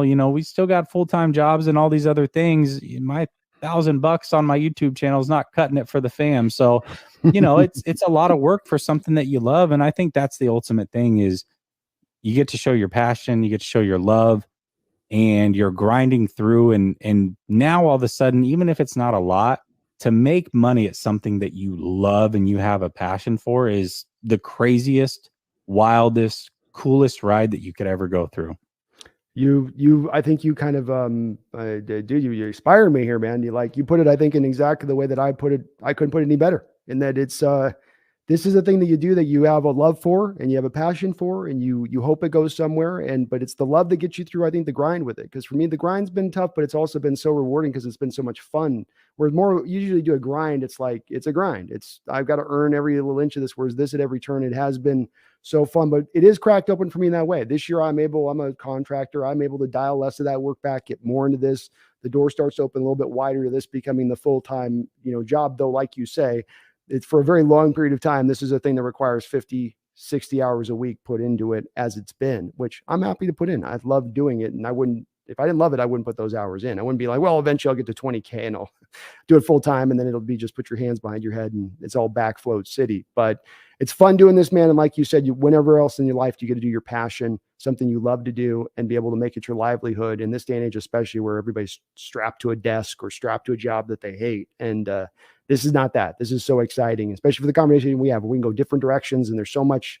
Football's that unique sport, bro, where it's just, there's so many layers to it. Some sports, it's you unpack baseball, you're going to pack on the surface. It kind of is what it is. But with football, there is this depth you can go in so many different directions of it that makes it so much more enriching, I think. Yeah. And there's so many different, I mean, gosh, you can have a difference of opinion from so many different people. I mean, you and I just spent an hour. First of all, the Seattle Seahawks, I don't care what you guys do. You guys are a rival. But man, that was a fun conversation. We spent 40 minutes arguing what you should do with these picks and how you should build your team and structure it. And we came at it from completely different angles, had a respectable conversation, and it was a hell of a lot of fun, man. I hope the chat enjoyed it as much as we did. Oh, I know they do. And that's a part of why you have the growth, or I have the growth I have, is that you want to foster those environments, have disagreements. It's not fun just doing echo chamber places. We want to have stuff where we can really challenge each other and try to, I think you get closer to the truth that way, quite frankly. Whether you're convinced or not convinced, you do in your own mind, I think you get closer to where, the truth is at. And I love it. It's exciting about doing this. I love the disagreement as much. And, you're right. People come, there's not just one answer. That's the thing. It's not there's one just answer and clear way. There's a lot of different pathways and approaches to being successful football team, or how to build a football team, or how to structure taking yourself to a title. Kevin Lonice with a $5 dono. I better catch up on these donos at some point here, bro. I'm going to have you here for 5 hours. Kevin, thank you for the $5. Says, Purdy doesn't have to throw the ball. We can't stop the run. Darn, it hurts to say that. Yeah, and that's just it. It's funny because everybody keeps saying, well, this is the week where Purdy's going to get tested. And I'm looking at the defenses and some of the things that he's going to have to do. I'm like, I don't think he's going to get tested until the playoffs, to be real with you. And to be fair, I want to be very clear. When you're the last pick in the draft, technically everything that you're doing and playing this well, regardless of whether it's the worst defense in the league or the best defense, he's playing above what the expectation is. He's doing a fantastic job. But to have a true test, I mean, I don't know if it's going to happen in the regular season with some of these teams that we play. Just defensively, it doesn't mean we're going to win every game, but just stylistically and how they match up with the 49ers offense, I don't know if Purdy's going to have to do a ton.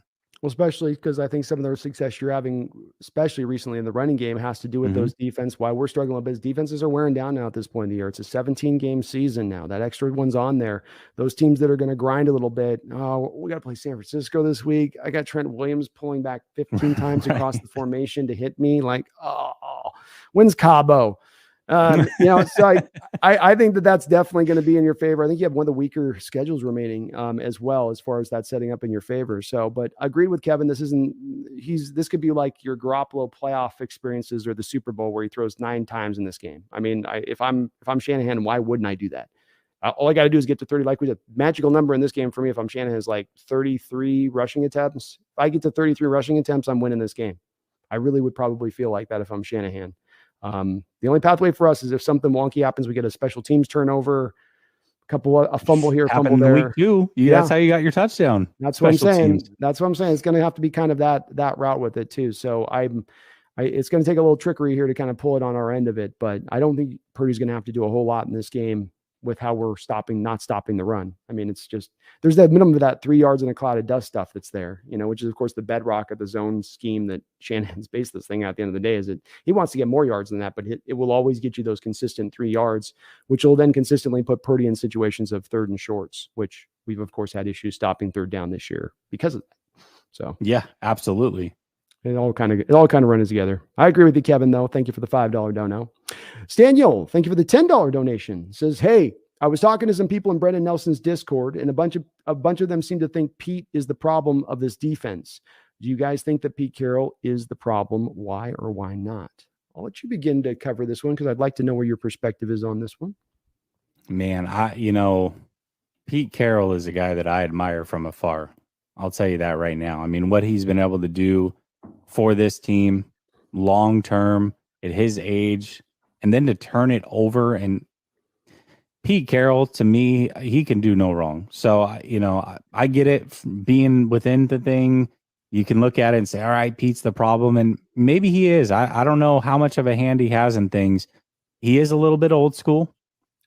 We talked about the specific type of quarterbacks that probably work best for him and the offenses he likes to run. But the way that they were playing offense, a lot of times, looking back on it now, Russell Wilson may have fallen off a couple years ago, and they did a good job of disguising it. Remember let Russ cook, and why aren't they doing it? And when they open it up, it looks good. Maybe Pete knew a little bit more than the rest of the league, and he did a good enough job of disguising it to where they could still go and get a haul for him when the time was right.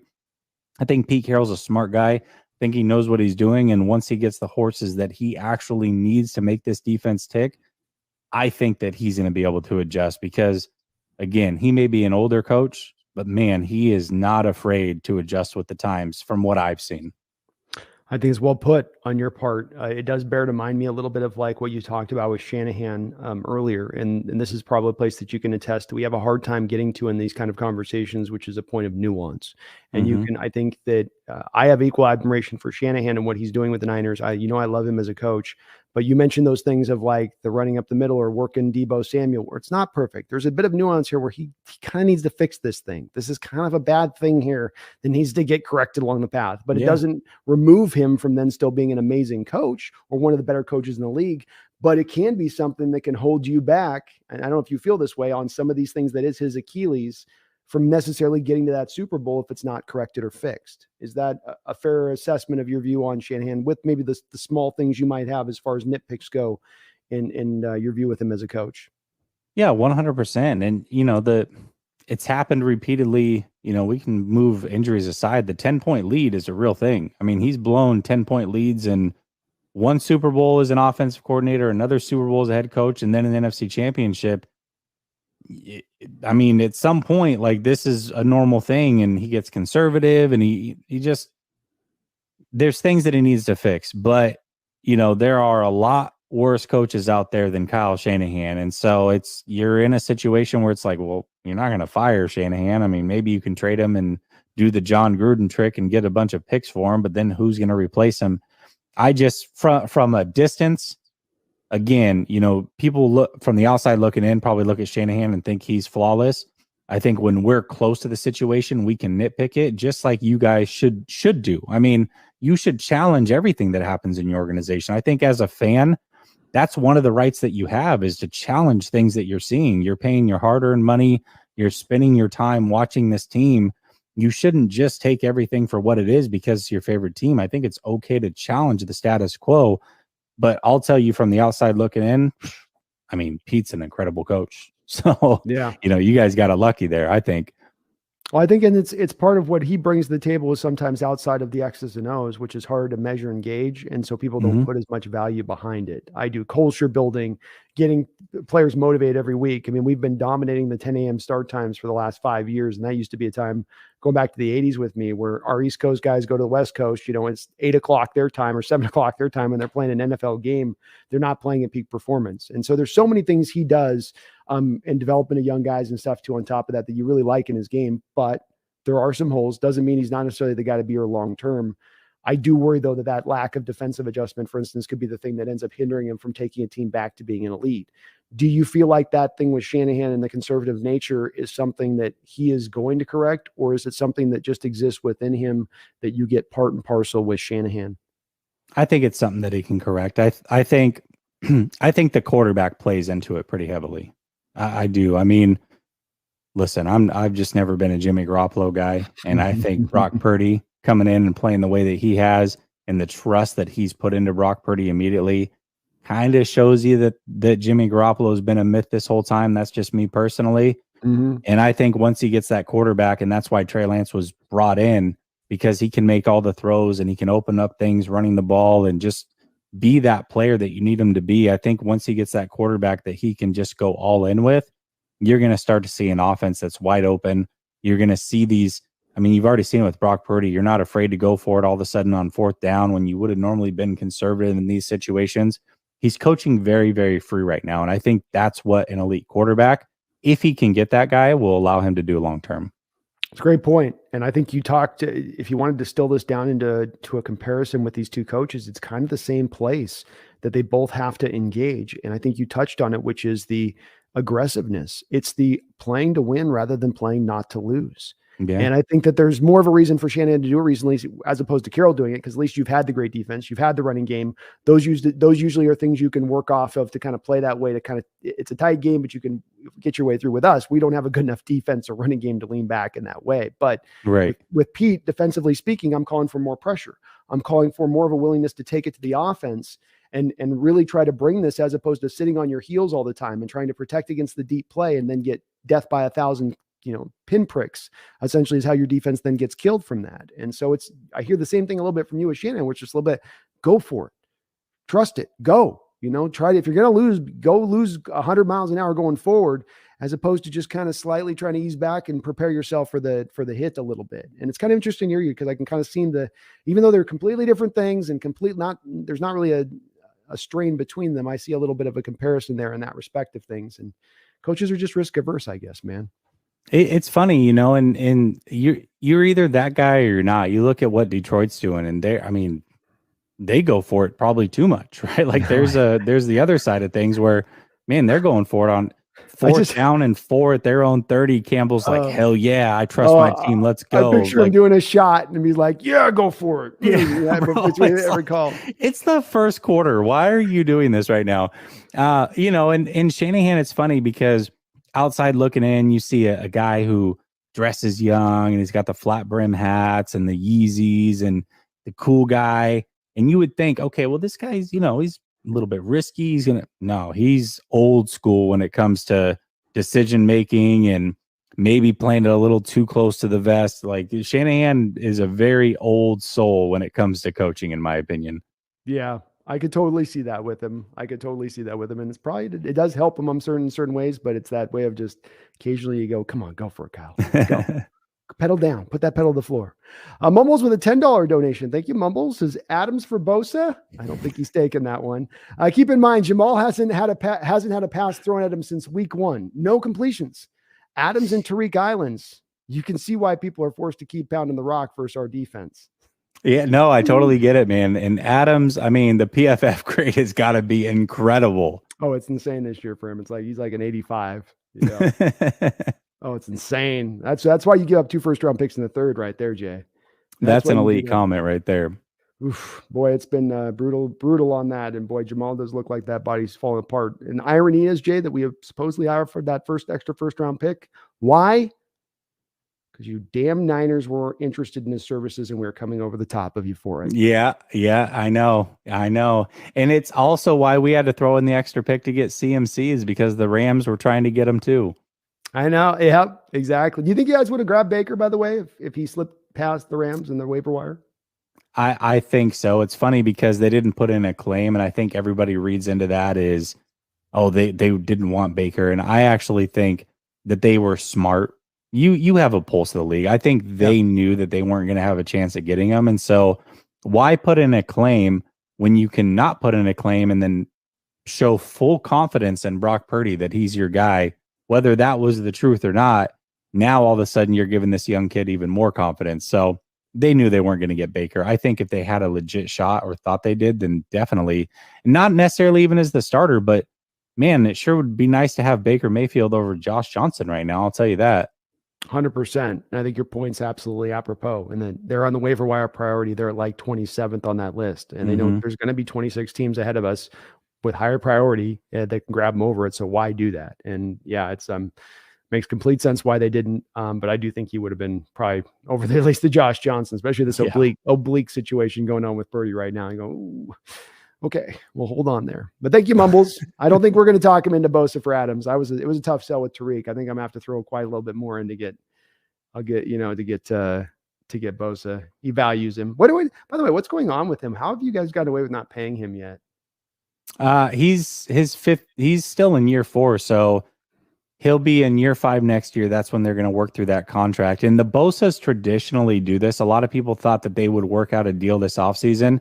Like, if you look at the way Joey played things, they like to bet on themselves. And it's not like they're hurting for money in that family. That money, that family comes from money. So he's going to take that risk. And I mean, shoot, he might be defensive player of the year. You talk about he was going to get paid last offseason.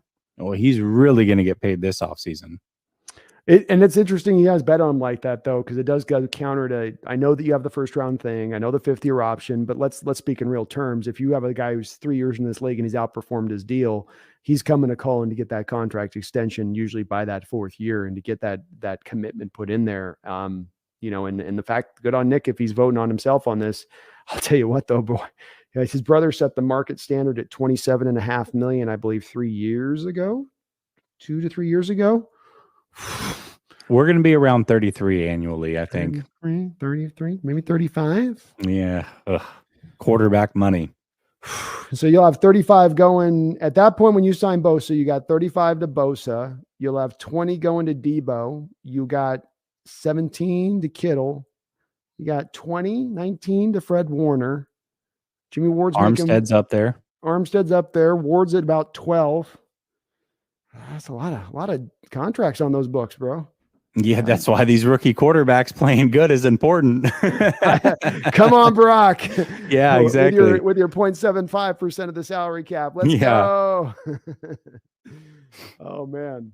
You guys are pulling it off, though. You're keeping everybody signed. Prop to you. Sometimes you got to lose guys on that. And you found a way to have been able to retain everybody. Yeah, so we've gotten lucky. That is awesome.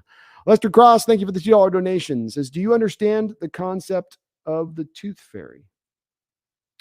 Am I missing something on that one? I don't know. And you know what? Who knows how long ago this was? Maybe it would have played a lot better if we were in the middle of whatever conversation it was. But probably fairly well. I mean, if we're talking concepts, why not Santa Claus? It's close to Christmas time.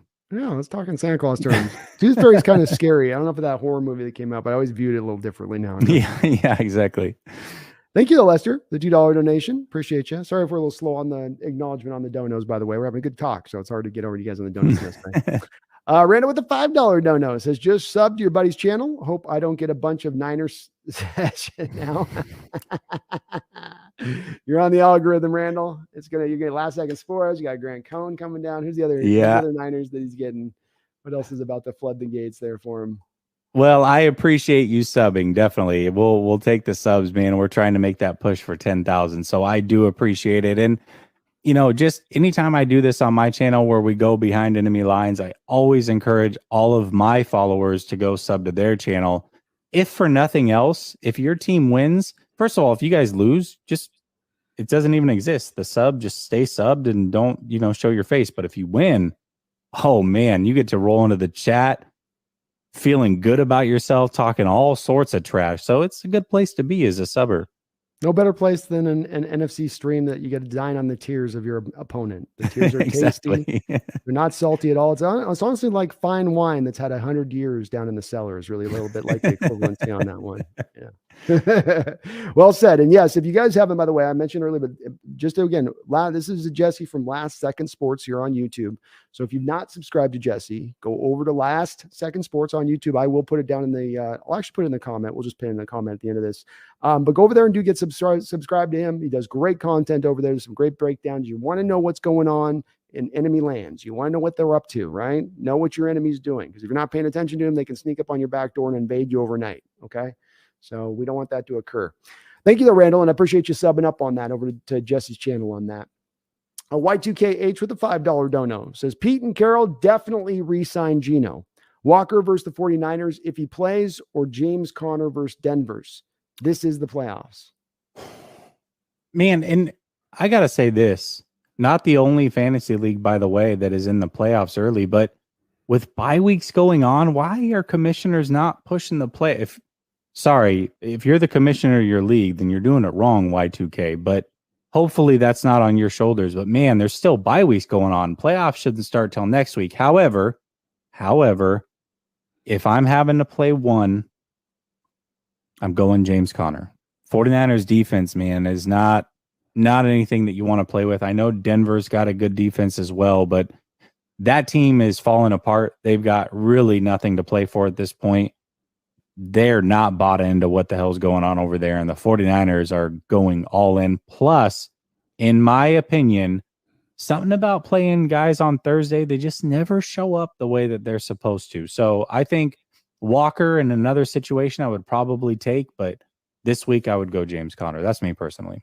I think it's everything he said. I can't add much more onto it. The Niners in this first matchup with Rashad Penny, there dedicated resources to stop in the run, and said, we don't think you're going to be able to have Geno set up long enough in that pocket to push the ball up the field for those long developing routes. So we'll squeeze everything up, and it worked. I don't know why they wouldn't do the very same thing here. Walker is also coming into this game dealing with an injury in his foot. How healthy is he really at this point? The Denver Broncos are most likely going to be playing Brett Rippon, which means that their offense is going to be just as stagnant every bit as it's been up until this point this year, which means that the Cardinals will be able to continue to run throughout the game to whatever degree they do, even though they suck at running the ball and they don't commit to it at all. Connor's also a short yardage back, so there's a good chance he gets you the cheap, easy touchdown around the goal line, and he only has 35 yards on the day, right? So he's got at least a little bit of a higher floor, I think. Walker might have the higher ceiling of play if he can go crazy, but just because with Walker, it's a matter of busting that big route. You can stop him for the 6 or 7 plays, but then he gets loose on that one play where it's just like, whoa, that's how he gets you. So, but I'd go James Conner, Y2K. And I agree. You can't have playoffs when you got buys still going on. That's ridiculous. What are these leagues in a hurry to get done or something? Come on. Yeah. No, I bet what they're trying to do is they're trying to factor in that final week of the year when everybody's sitting and resting, and it's like not legitimate games, I guess, going on. I bet it's probably trying to get out ahead of that a little bit. Yeah, but see, like traditional leagues in the past would start playoffs this week, and then they had a 17-week season, 16 games, 17 weeks. So like playoffs should just be pushed one extra week. You would still have 3 rounds of the playoffs. You'd be able to avoid the 18th week. Totally understand. I think the default on some of these sites, if you don't change it, is the playoffs start this week. But man, you got some heavy hitters for fantasy wise. I mean, imagine you got Taylor at running back. I mean, that's a top-notch player, and all of a sudden he's on a bye week. Like, what a killer for a playoff team. Hard to also do your draft every year where you're looking out into like week 13, 14 about bye weeks and trying to calculate off that with top-end guys on where you're paying. It's already hard enough to build in all the factors of scheduling and opponents and where they are from a wear-down factor. Just adds just another layer. You know what? To be fair, actually, I'm way off on this. Playoffs actually are starting in normal leagues this upcoming week, but I do know leagues that started playoffs this last week. I guess we're already on Monday. Shoot, we play Thursday night football. So playoffs are starting right in your league if that is what week 1 of playoffs. But I do know of leagues that playoffs started this last week, and I'm like, why would you do that to the members of this league, these poor guys? So, but yes, technically playoffs should be starting this next week. I forgot we're already in a whole new week of freaking football. It's crazy. It's flying by. This year's just like blink my eyes and it's gone by. I can't believe we're this deep into the year. It's only a couple of games left in the season. So it's just, But it's strange. That's strange there. But good luck, man, Y2K. Get him this week. Wood-Tongue Financial with a $5 donation says, let's have a banger on Thursday Night Football. Long live the rivalry. Hey, I don't know if you feel this way, but I do feel like the Niners are our biggest rivalry in the division. I know the Rams are annoying, and the Cardinals are just kind of like, I can't take them seriously. Cliff Kingsbury and no, I don't take them seriously. And it looks like the Rams are about to be down for a while, which kudos to them. They got their Super Bowl, but that thing's coming crashing down. In Seattle, man, I got to say, as a Niner fan, this offseason, I was dancing on what I thought would be the grave of the Seahawks for the next few years. And I was so happy that we wouldn't have to deal with you guys for the next few years. And We ain't Pete going freaking everywhere. Carroll, man. You guys figured it out. You guys turned it around a hell of a lot quicker than what I thought. It's going to be us and you for the foreseeable future, this thing seems like. So here we go again. And I will say this, even before Seattle was good, the moment you came over from the AFC and came into the NFC, I immediately hated your guts. And it had nothing to do with the rivalry. But being in the Pacific Northwest, those 49er Fox games all of a sudden went away and they became Seattle Seahawks Fox games. Yeah. And you got to remember, like, this is before streaming and some of these other things. So I was unable to watch my 49ers every week the way that I had done for so many years. So immediate hate for the Seahawks the moment they came to the NFC West. Completely understandable, man. That would drive me crazy too, because you're right. You only had 2 games. You had 3 games a weekend you could watch, aside from the primetime stuff. It was like you wanted one of those 3 to be one team that you were definitely, voting for. And I love this rivalry, man. It's become every bit as heated as it was for us. I'm a young kid in the 80s, grew up with the AFC West, and there was the Raiders in Denver and all that. This has become every bit that and more. I think it's probably, if you look at the NFC from my standpoint, I know those NFC East guys like to talk about the Cowboys and Eagles or the Giants and the Cowboys, but kind of for my money right now, this is still kind of the best rivalry going. And since that 2000 kind of 12, 11 standard, 13 standard that was in place, where there was a point there where we were the 2 best teams in that conference. I thoroughly believe that in 2013, that our Super Bowl in that conference champion, that was the Super Bowl that year. That was absolutely the Super Bowl. Yes. It was in that conference championship game. And I want to get back to the stage again where we're the 2 best teams in the NFC. I kind of dug that. I kind of liked that. It was kind of a nice thing to be like, what are you going to say? What? I got the best team in this conference. I got to play twice a year. Like, what are you? Who are you? What? Oh, you got the Cowboys and Eagles? Dan Schneider? Yeah. No. So I feel that way about Kaepernick and this. Russ, man. That was talk about great. Some fun times. The defense with all from Jared Smith to Alden Smith being the freak show he was out the gate, the bullying mentality of that defense, and us trying to match that point at that point from a physicality standpoint. You just had these 2 just insane physical teams in the league at a time when nobody was wanting to be physical anymore, where everybody was falling away from the physicality element of it. And how that much greater that we have 2 teams right now, again, set the stage as we go forward to be what?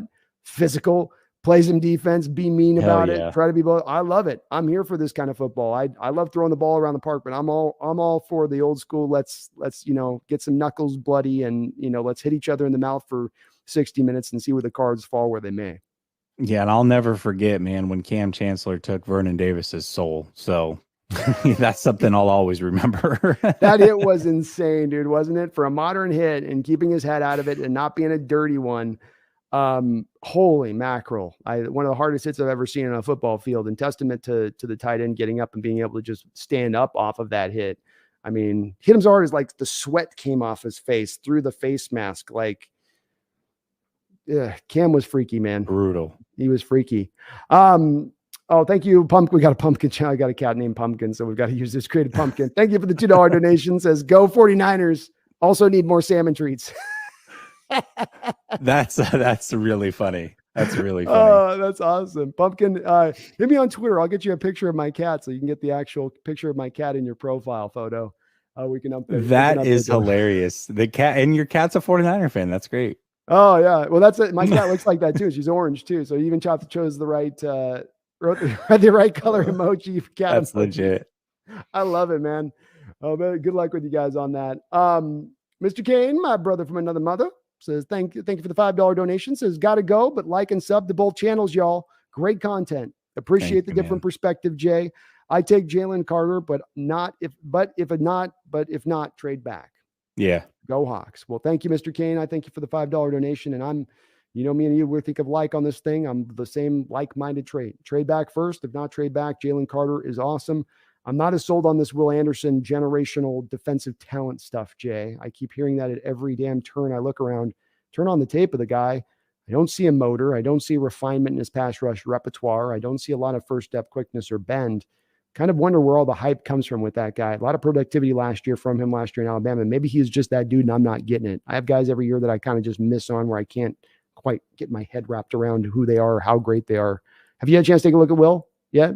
I really haven't. And I got to be honest, I'm not the biggest college football guy, but I do put in a lot of film study when it comes to draft time, Maybe not as much this year because the 49ers are going to be, not Picking a in lot the of fifth picks. round first. Not a lot of picks out there for San Francisco, but I spend a lot of time on it and I absolutely love it. And I'll go on that grind anyways, just because it's fun for me to know who's coming out, because this is the next generation. But no, I really haven't put a lot of time into a lot of these guys. So who knows? I don't know yet. I'm not the guy to answer that question. No, they'll be fun to watch. He's a fun player to watch, though, Anderson. But for me, Carter's that guy he looks like to me Chris Jones a little bit in my first view of him. So, Okay. I not like a it. Donald, but just kind of a wrecker up shop up there on the front of it. Thank you, though, for subbing up to Last Second Sports on that too, Mr. Cannon. Guys, yes, do get subbed up here to Last Second Sports if you are not already here on YouTube. I really would appreciate it. David Pugh with the $10 donation. Thank you, David. For a team that has gone as far as Russ could take us, a team that now goes as far as our rookies has taken us, isn't that bad? A top 3 pick ain't too bad neither, baby. Respect to the Niners too. IG. 100% well said, man. It's been a nice part of this year, brother, is being able to win games and be in the playoff contention, title contention, and you're looking at a top 5 pick. I got to be honest with you. It kind of feels at times like this year, Jay, of sort of like this is sort of dreamland city for a fandom. You don't get to experience this ever, relish it a little bit, right? Because you don't go down this road very often. No, it's a great place to be, man, because the worst thing that you can be is mediocre, because you're always in the middle of the draft. You're just getting close to the playoffs, but not quite making it in. You guys might make the playoffs and have a top 3 pick. The Eagles, golly, man, the number 1 seed in the NFC, a top 5 pick, like that's a fantastic place to be. Holy cow. And even the Lions, they've got an outside shot at the playoffs. They've got a top pick from the Rams. You 3 teams really are kind of living the dream right now, where you're competitive in a year, but also are still banking on getting a top 5, top 7 pick. That's incredible. You guys are lucky, very lucky. Definitely relish it. It is hard. Like, you guys got Bosa. You had to go through that year to get that number 1 pick. You had to suffer through that pain. Garoppolo's injury, I think, happened that year. You've had to go through that, and that's usually the pain and misery you have to suffer to get that. And we got that top of the 2nd round pick too of Denver's. Let's not forget that as well. So it's like it's not just one; it's also both. But yeah, it's amazing. And boy, the Eagles general manager Howie Roseman has done one hell of a job out there in building that team. It's as much as I'd love to see Schneider get the general manager of the year here with our Hawks and the Russell trade and all that, can't deny the fact that Roseman has been every move he's hitting, isn't it? Like, everything's coming up kind of gold for that guy. Yeah, they talk about fleecing. They fleeced the Saints. Oh, they took him. They took him. And the Saints there. What were the Saints doing? You talk about being in the middle of the road, knowing you got to know your identity and where you're at. Sean Payton leaves. Drew Brees leaves.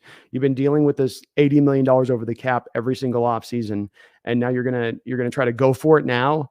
With a guy like Trevor Penning, by the way, who is one of the rougher, I'm sure you watched a little bit of it, rougher tackle prospects tape to come out of. Like, he can run block like nobody's business, but as good a run blocker as he is, as bad a pass blocker as he is. Yeah. Oh, just yeah. good from the left tackle position. It's not the most beneficial thing. Well, I've kept you here damn near 3 hours here, Jesse. So I'm sorry to keep you so long on that. Well, we'll kind of wrap this up a little bit. I think I covered all the things. One thing I want to talk to you about that we didn't cover that I just want to touch on really quickly, because I loved it. It was great to see you kind of go viral a little bit for this. It's always good to see like another person, pop up. And folks, you might be aware of Jessie and him coming up on your radar if you hadn't already subbed to him, and that he was kind of known for proposing a little bit with Trent Williams on tipping plays earlier this year. And it drove a really great debate, I felt like, kind of nationwide a little bit on the value of that or not the value of that. As we finish up with this, can you just tell me where you kind of stand on that in that situation? Because I didn't get a chance to talk with you about it. I'm actually kind of interested on where you think about that.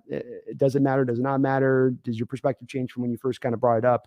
And for folks that don't aware, Trent Williams was showing his stance pre-snap, whether it was a run or a pass blocking play. And Jessie caught on to it, brought people's attention to it, and it sparked this debate. Yeah, and what's crazy is actually the first I had heard of it was week 1. There was a Bears rookie who'd gotten a sack and a half in that game against the 49ers. Oddly enough, hasn't recorded a sack since. And he talked about how Trent was tipping plays. And we didn't put a lot of thought into it. We just kind of glossed over it, whatever. It was week 1. We were more mad about losing to the Bears and what's going to happen with Trey Lance. And so everybody just kind of forgot about it. And so couple weeks ago, I actually was going to do a film breakdown of Deebo Samuel. And what ended up happening was I was getting bored watching Deebo because the way they were running him in the offense was super boring in that particular game. And I just, my eyes got glued to Trent Williams. And so I'm like, hold on a second, this guy's still tipping plays. And this is very obvious. So then I went back and just every single play, run, pass, run, pass. I think I missed one play out of the 72 offensive plays they had that week. I'm like, this isn't good. So I just threw it out. I'm like, hey, Trent Williams is still tipping plays. Didn't really throw out an opinion on it. And it sparked a national debate. I mean, we had, football players talking about it. McAfee's show picked it up. It went crazy viral.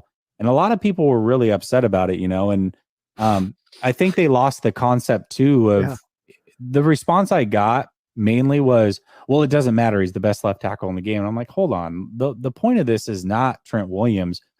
Trent Williams is so elite. He's like Kobe Bryant or Michael Jordan in his prime, where it's like, yeah, when he goes in the post, he's going to hit you with a turnaround fadeaway, and there's nothing you're going to do about it. In fact, he could tell you what he's about to do. Trent Williams is elite. He can look across the guy and say, hey, I'm going to do this, and he's going to still win because he's that good. But it's everybody else that might be suffering if the defense is communicating. And, one thing that came out of it was there wasn't an NFL player that disagreed with me that he wasn't tipping plays like that. I think that the consensus was, yes, you're right, he's tipping plays. How much does it matter? And I think that's where the disagreement came in. Most people think that it doesn't matter. I don't know how much it matters, and I still am kind of in that boat where I don't know how much it matters, but it's not nothing. It's certainly not nothing. And then I went and found an old film, NFL films thing of Bill Belichick talking about going and playing the Ravens in the playoffs and how their right tackle had a similar tell, and they were excited to play that game. And he ended up sitting out, and so it screwed with their game plan a little bit. But that right there kind of sealed the deal for me. I'm like, listen, this is the greatest coach of all time telling you that this means something. It means something. It got back to Trent Williams. He was pissed and irritated with the questions that were thrown his way. So it was a lot of fun. I'll say this. It was a lot of fun. I will also say Trent Williams is still tipping plays and they're winning. So, maybe it doesn't mean anything. Well, yeah. And so folks, go look at Jesse's Twitter if you want to know if it's a run or a pass this week for the Niners, because Trent Williams will tell you. So you can actually predict it from that standpoint of things. I know you're not one my necessarily opinion on this, and I've kept you a long time, but you're right to bring it up. Number one, it was Orlando Brown, by the way, because Orlando Brown's the guy, of course, who got hit once in the eyeball by a ref with a flag and lost his eye. Yeah. So and one of Belichick's favorite all-time players, and his son's currently playing for Kansas City as their left tackle. It matters because to your point on that, there's other players in that line. You don't even have to communicate it. I can have all my defensive linemen turn their head and look at Williams pre-snap, and they're going to know. It doesn't require a single bit of communication at that point. It's that easy to read. So the thought process that it doesn't matter, or the thought process, here's the other argument I hear. Well, defenses already know it's coming every snap. No, they don't. I watch all 20 tape constantly and watch guys taking false steps in the wrong direction. If they all know what time it is every play, why are these suckers so often moving in the wrong direction? Because they're getting confused or tricked. So no, they don't know. That's not the case, and it makes a difference. And frankly, I think, Jesse, it's a big difference, frankly. And I'm in everything you said about Trent Williams, I'm in agreement. He's a generational tackle. He'll be the Walter Jones of this era. If I can steal an equivalency. But with all that being said, if Walter Jones was tipping plays, it would bother me. And I think it would be a little bit of an issue and worth bringing up. And props to you for catching it and bringing it into attention. I think the fact that they get so angry about it, when they get angry about it, Jesse, when their first thing is they get pissed, you might be kind of close to the mark. You're kind of hitting close to the mark at that point more than you're wrong, I think. And I feel like that was an indicative of that, but props to you on catching that, man. I brought a smile to my face when I saw that you had brought it up, and then to watch people just freaking out. I was like, get him, Jesse. You know what? Well, you know what? I want to know what's really funny to me, Brandon. And this whole thing has kind of come full circle, and I've kept my mouth shut about it just because whatever. The time has passed, and it went viral, and whatever. But it's funny because so the players that came out and spoke against it were Emmanuel Acho and Mitchell Schwartz. Of course he was.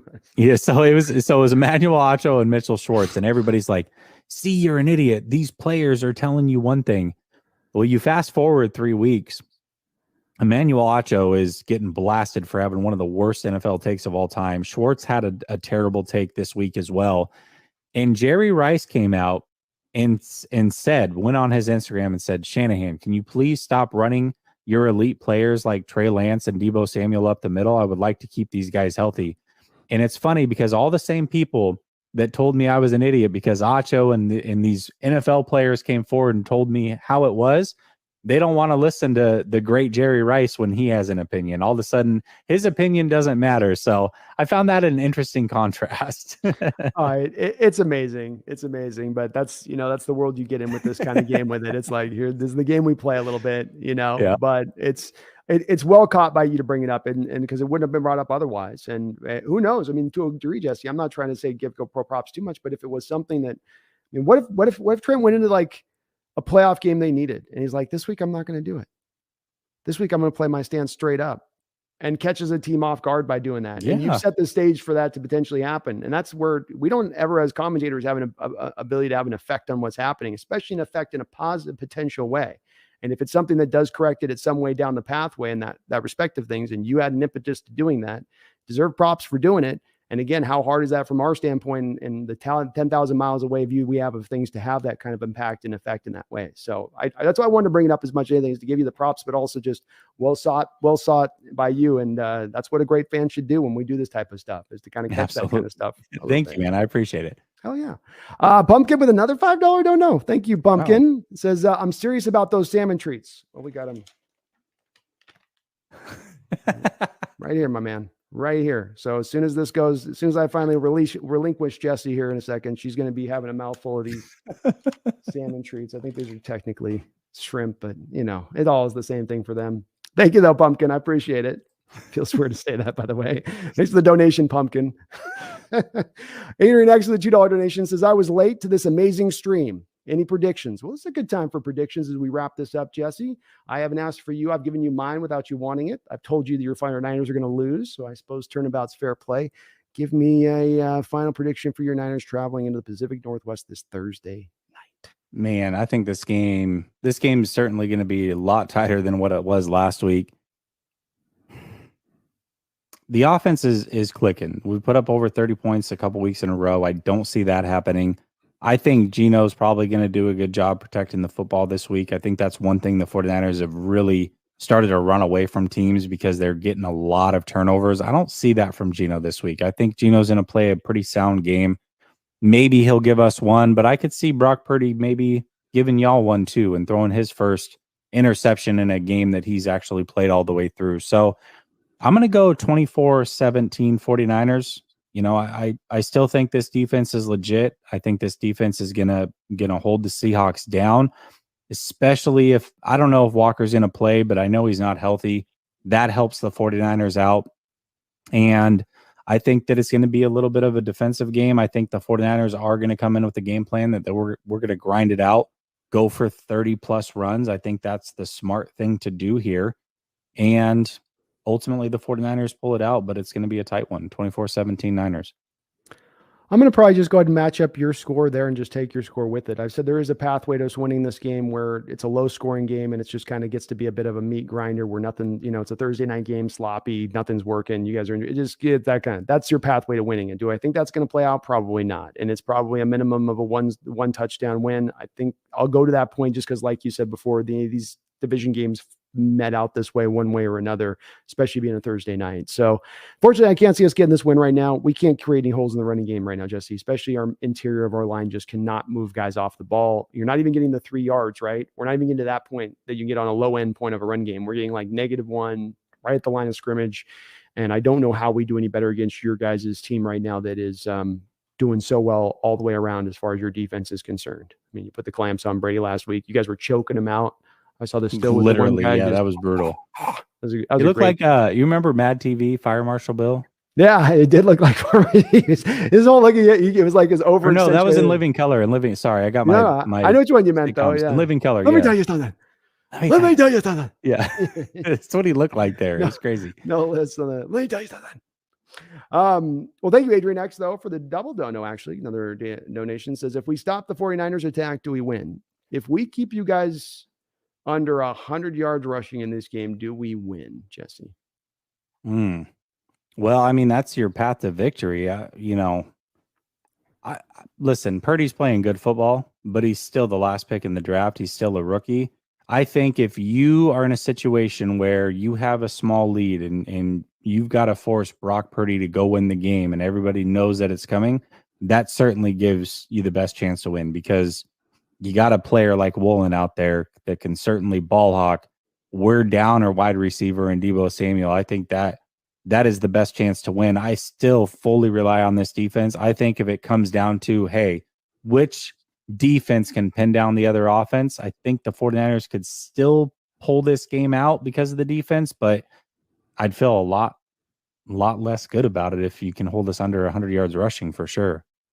Yeah, I do think if we keep him under 100, Adrian X, if we keep him under 30 attempts, even, I think that is a pathway to winning. I think it does come simply down to that, because I think Shanahan's going to stay committed to the running game. And if it's the least bit of successful, he'll get over the top of that mark. Our defense will wear down. Our defense will then break at that point. So we've got to find a way to keep those guys fresh, find a way to control the time of possession to some degree. We lost it almost 2-1 last week.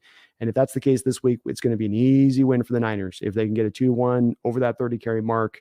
But that is really the key, Adrian X, is if we can or we cannot stop the run. I wish I had more confidence to say that we can, but unfortunately, I can't say that. I think you're going to probably carry this one through.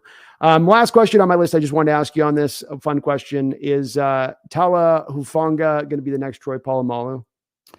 Oh man, that's whoa. Talanoa Hufanga has been incredible, and he's certainly baby Polamalu, and they work out in the offseason together. He's been his mentor for a few years now, and it's awesome to see. He plays very similar. The thing about Polamalu is he played the way that Hufanga does, but he also had elite athleticism. We're talking about a guy in his prime that was 4.3s, and Hufanga is more of a 4.5, 4.6 type of guy. Great instincts, but yeah, I mean, Polamalu, shoot. No, I don't. There's no way I could predict that. But Hufanga is going to be in this league an enforcer for a long time. He is a heat-seeking missile. I mean, if there's anybody that plays like Hufanga, plays like Polamalu, it's 100% Hufanga. He just doesn't have that elite athleticism that Polamalu had that really made him special. But definitely, if you like defensive players that fly around and just love to hit and are smart and ahead of their game, man, Hufanga is about as fun to watch in this league right now. Fred Warner and Greenlaw. Put your hate for the 49ers aside. Those three names, watch them this Thursday, and you're going to love what you see from those guys, because they play with their hair on fire, man. They are throwing their bodies with reckless abandon and trying to hurt you every single play. It's fun to watch. Boy, they are. There was one shot I had of Fred Warner, I think it was back in the Cowboy game, where they got a pitch play that he's tracking down, and you watch the all-22 tape, you probably know the play where he's got to just completely get rangy on it, and he comes and arrives at the play, and he just leaps and basically torpedoes his way and knocks the guy out. Just a great hit, but shows off the speed, and then arrives with the bad intentions and the ability to be physical also at the point when he arrives at the ball carrier. He is, I think, the best middle linebacker in the sport right now, by far. But I want to bring up Hufanga because you mentioned last time I did on your show, who's a player that you're not maybe aware of, that you should be aware of. Yeah. I think that's a player that Seahawks fans should become more aware of for the year he's having. And again, a vast improvement over Jarquez Tart, dare I say. Oh, Tart. Yeah. Listen, and it's funny because a big part of this fan base really liked Jaquiski Tart. He's been generous with his time. He, went on some of the 49ers podcasts. And so I think there was some bias there from some of the guys. Understandably so. They befriended him, but Tart was a good player, but Hufanga this year has already matched the career interceptions from Tart. So shows you how good of a player he is. In interceptions, and he brings the physicality. It's like that. You don't usually get that from the strong safety position, and that's really unique. That's why there is some shades of Polamalu to his game and what he gives you there, though. I agree with you. It's 4.65 to 4.3. Polamalu being a top 20 first-round pick, this kid being a fifth-round pick, there's a reason. There's a difference between those two, but he's awesome. He's awesome. Well, I've kept you far too long tonight. Sorry, Jesse. I was really slow on my donos, so that's on me, brother. I owe you some. No, it's all good, man. I appreciate it. It's been some fun. It's always some fun conversation for you, though. I love having you in here and talk and shop on this. It just helps our perspective out so much. Having you in and you run an awesome channel on your side of things over there. No, Brandon, I appreciate it. And 3 hours went way too fast. I could do this every week. And I think, I think we've settled in that we're going to do this twice a year going forward. And this is 100%. going to be a fun rivalry. I think we need to start doing a preseason preview together as well, especially 100%. because we're probably looking at the two top teams in the NFC West for the foreseeable future. I Mhm. think doing a preseason stream is a must now. So, at the Let's very commit to it. least, 3 Let's times a year. And if we play in the playoffs, you might get to see us together 4 times a year. I love it. This may not be the final matchup between us here. You never know. I mean, even if Very true. sneaking the back fast, weirder things have happened in the past. So no, let's commit to doing it. Let's commit to, as I say with this, it's all about expanding, man, and doing more and more to eventually be able to just do this full time, 24/7, and that includes having you part of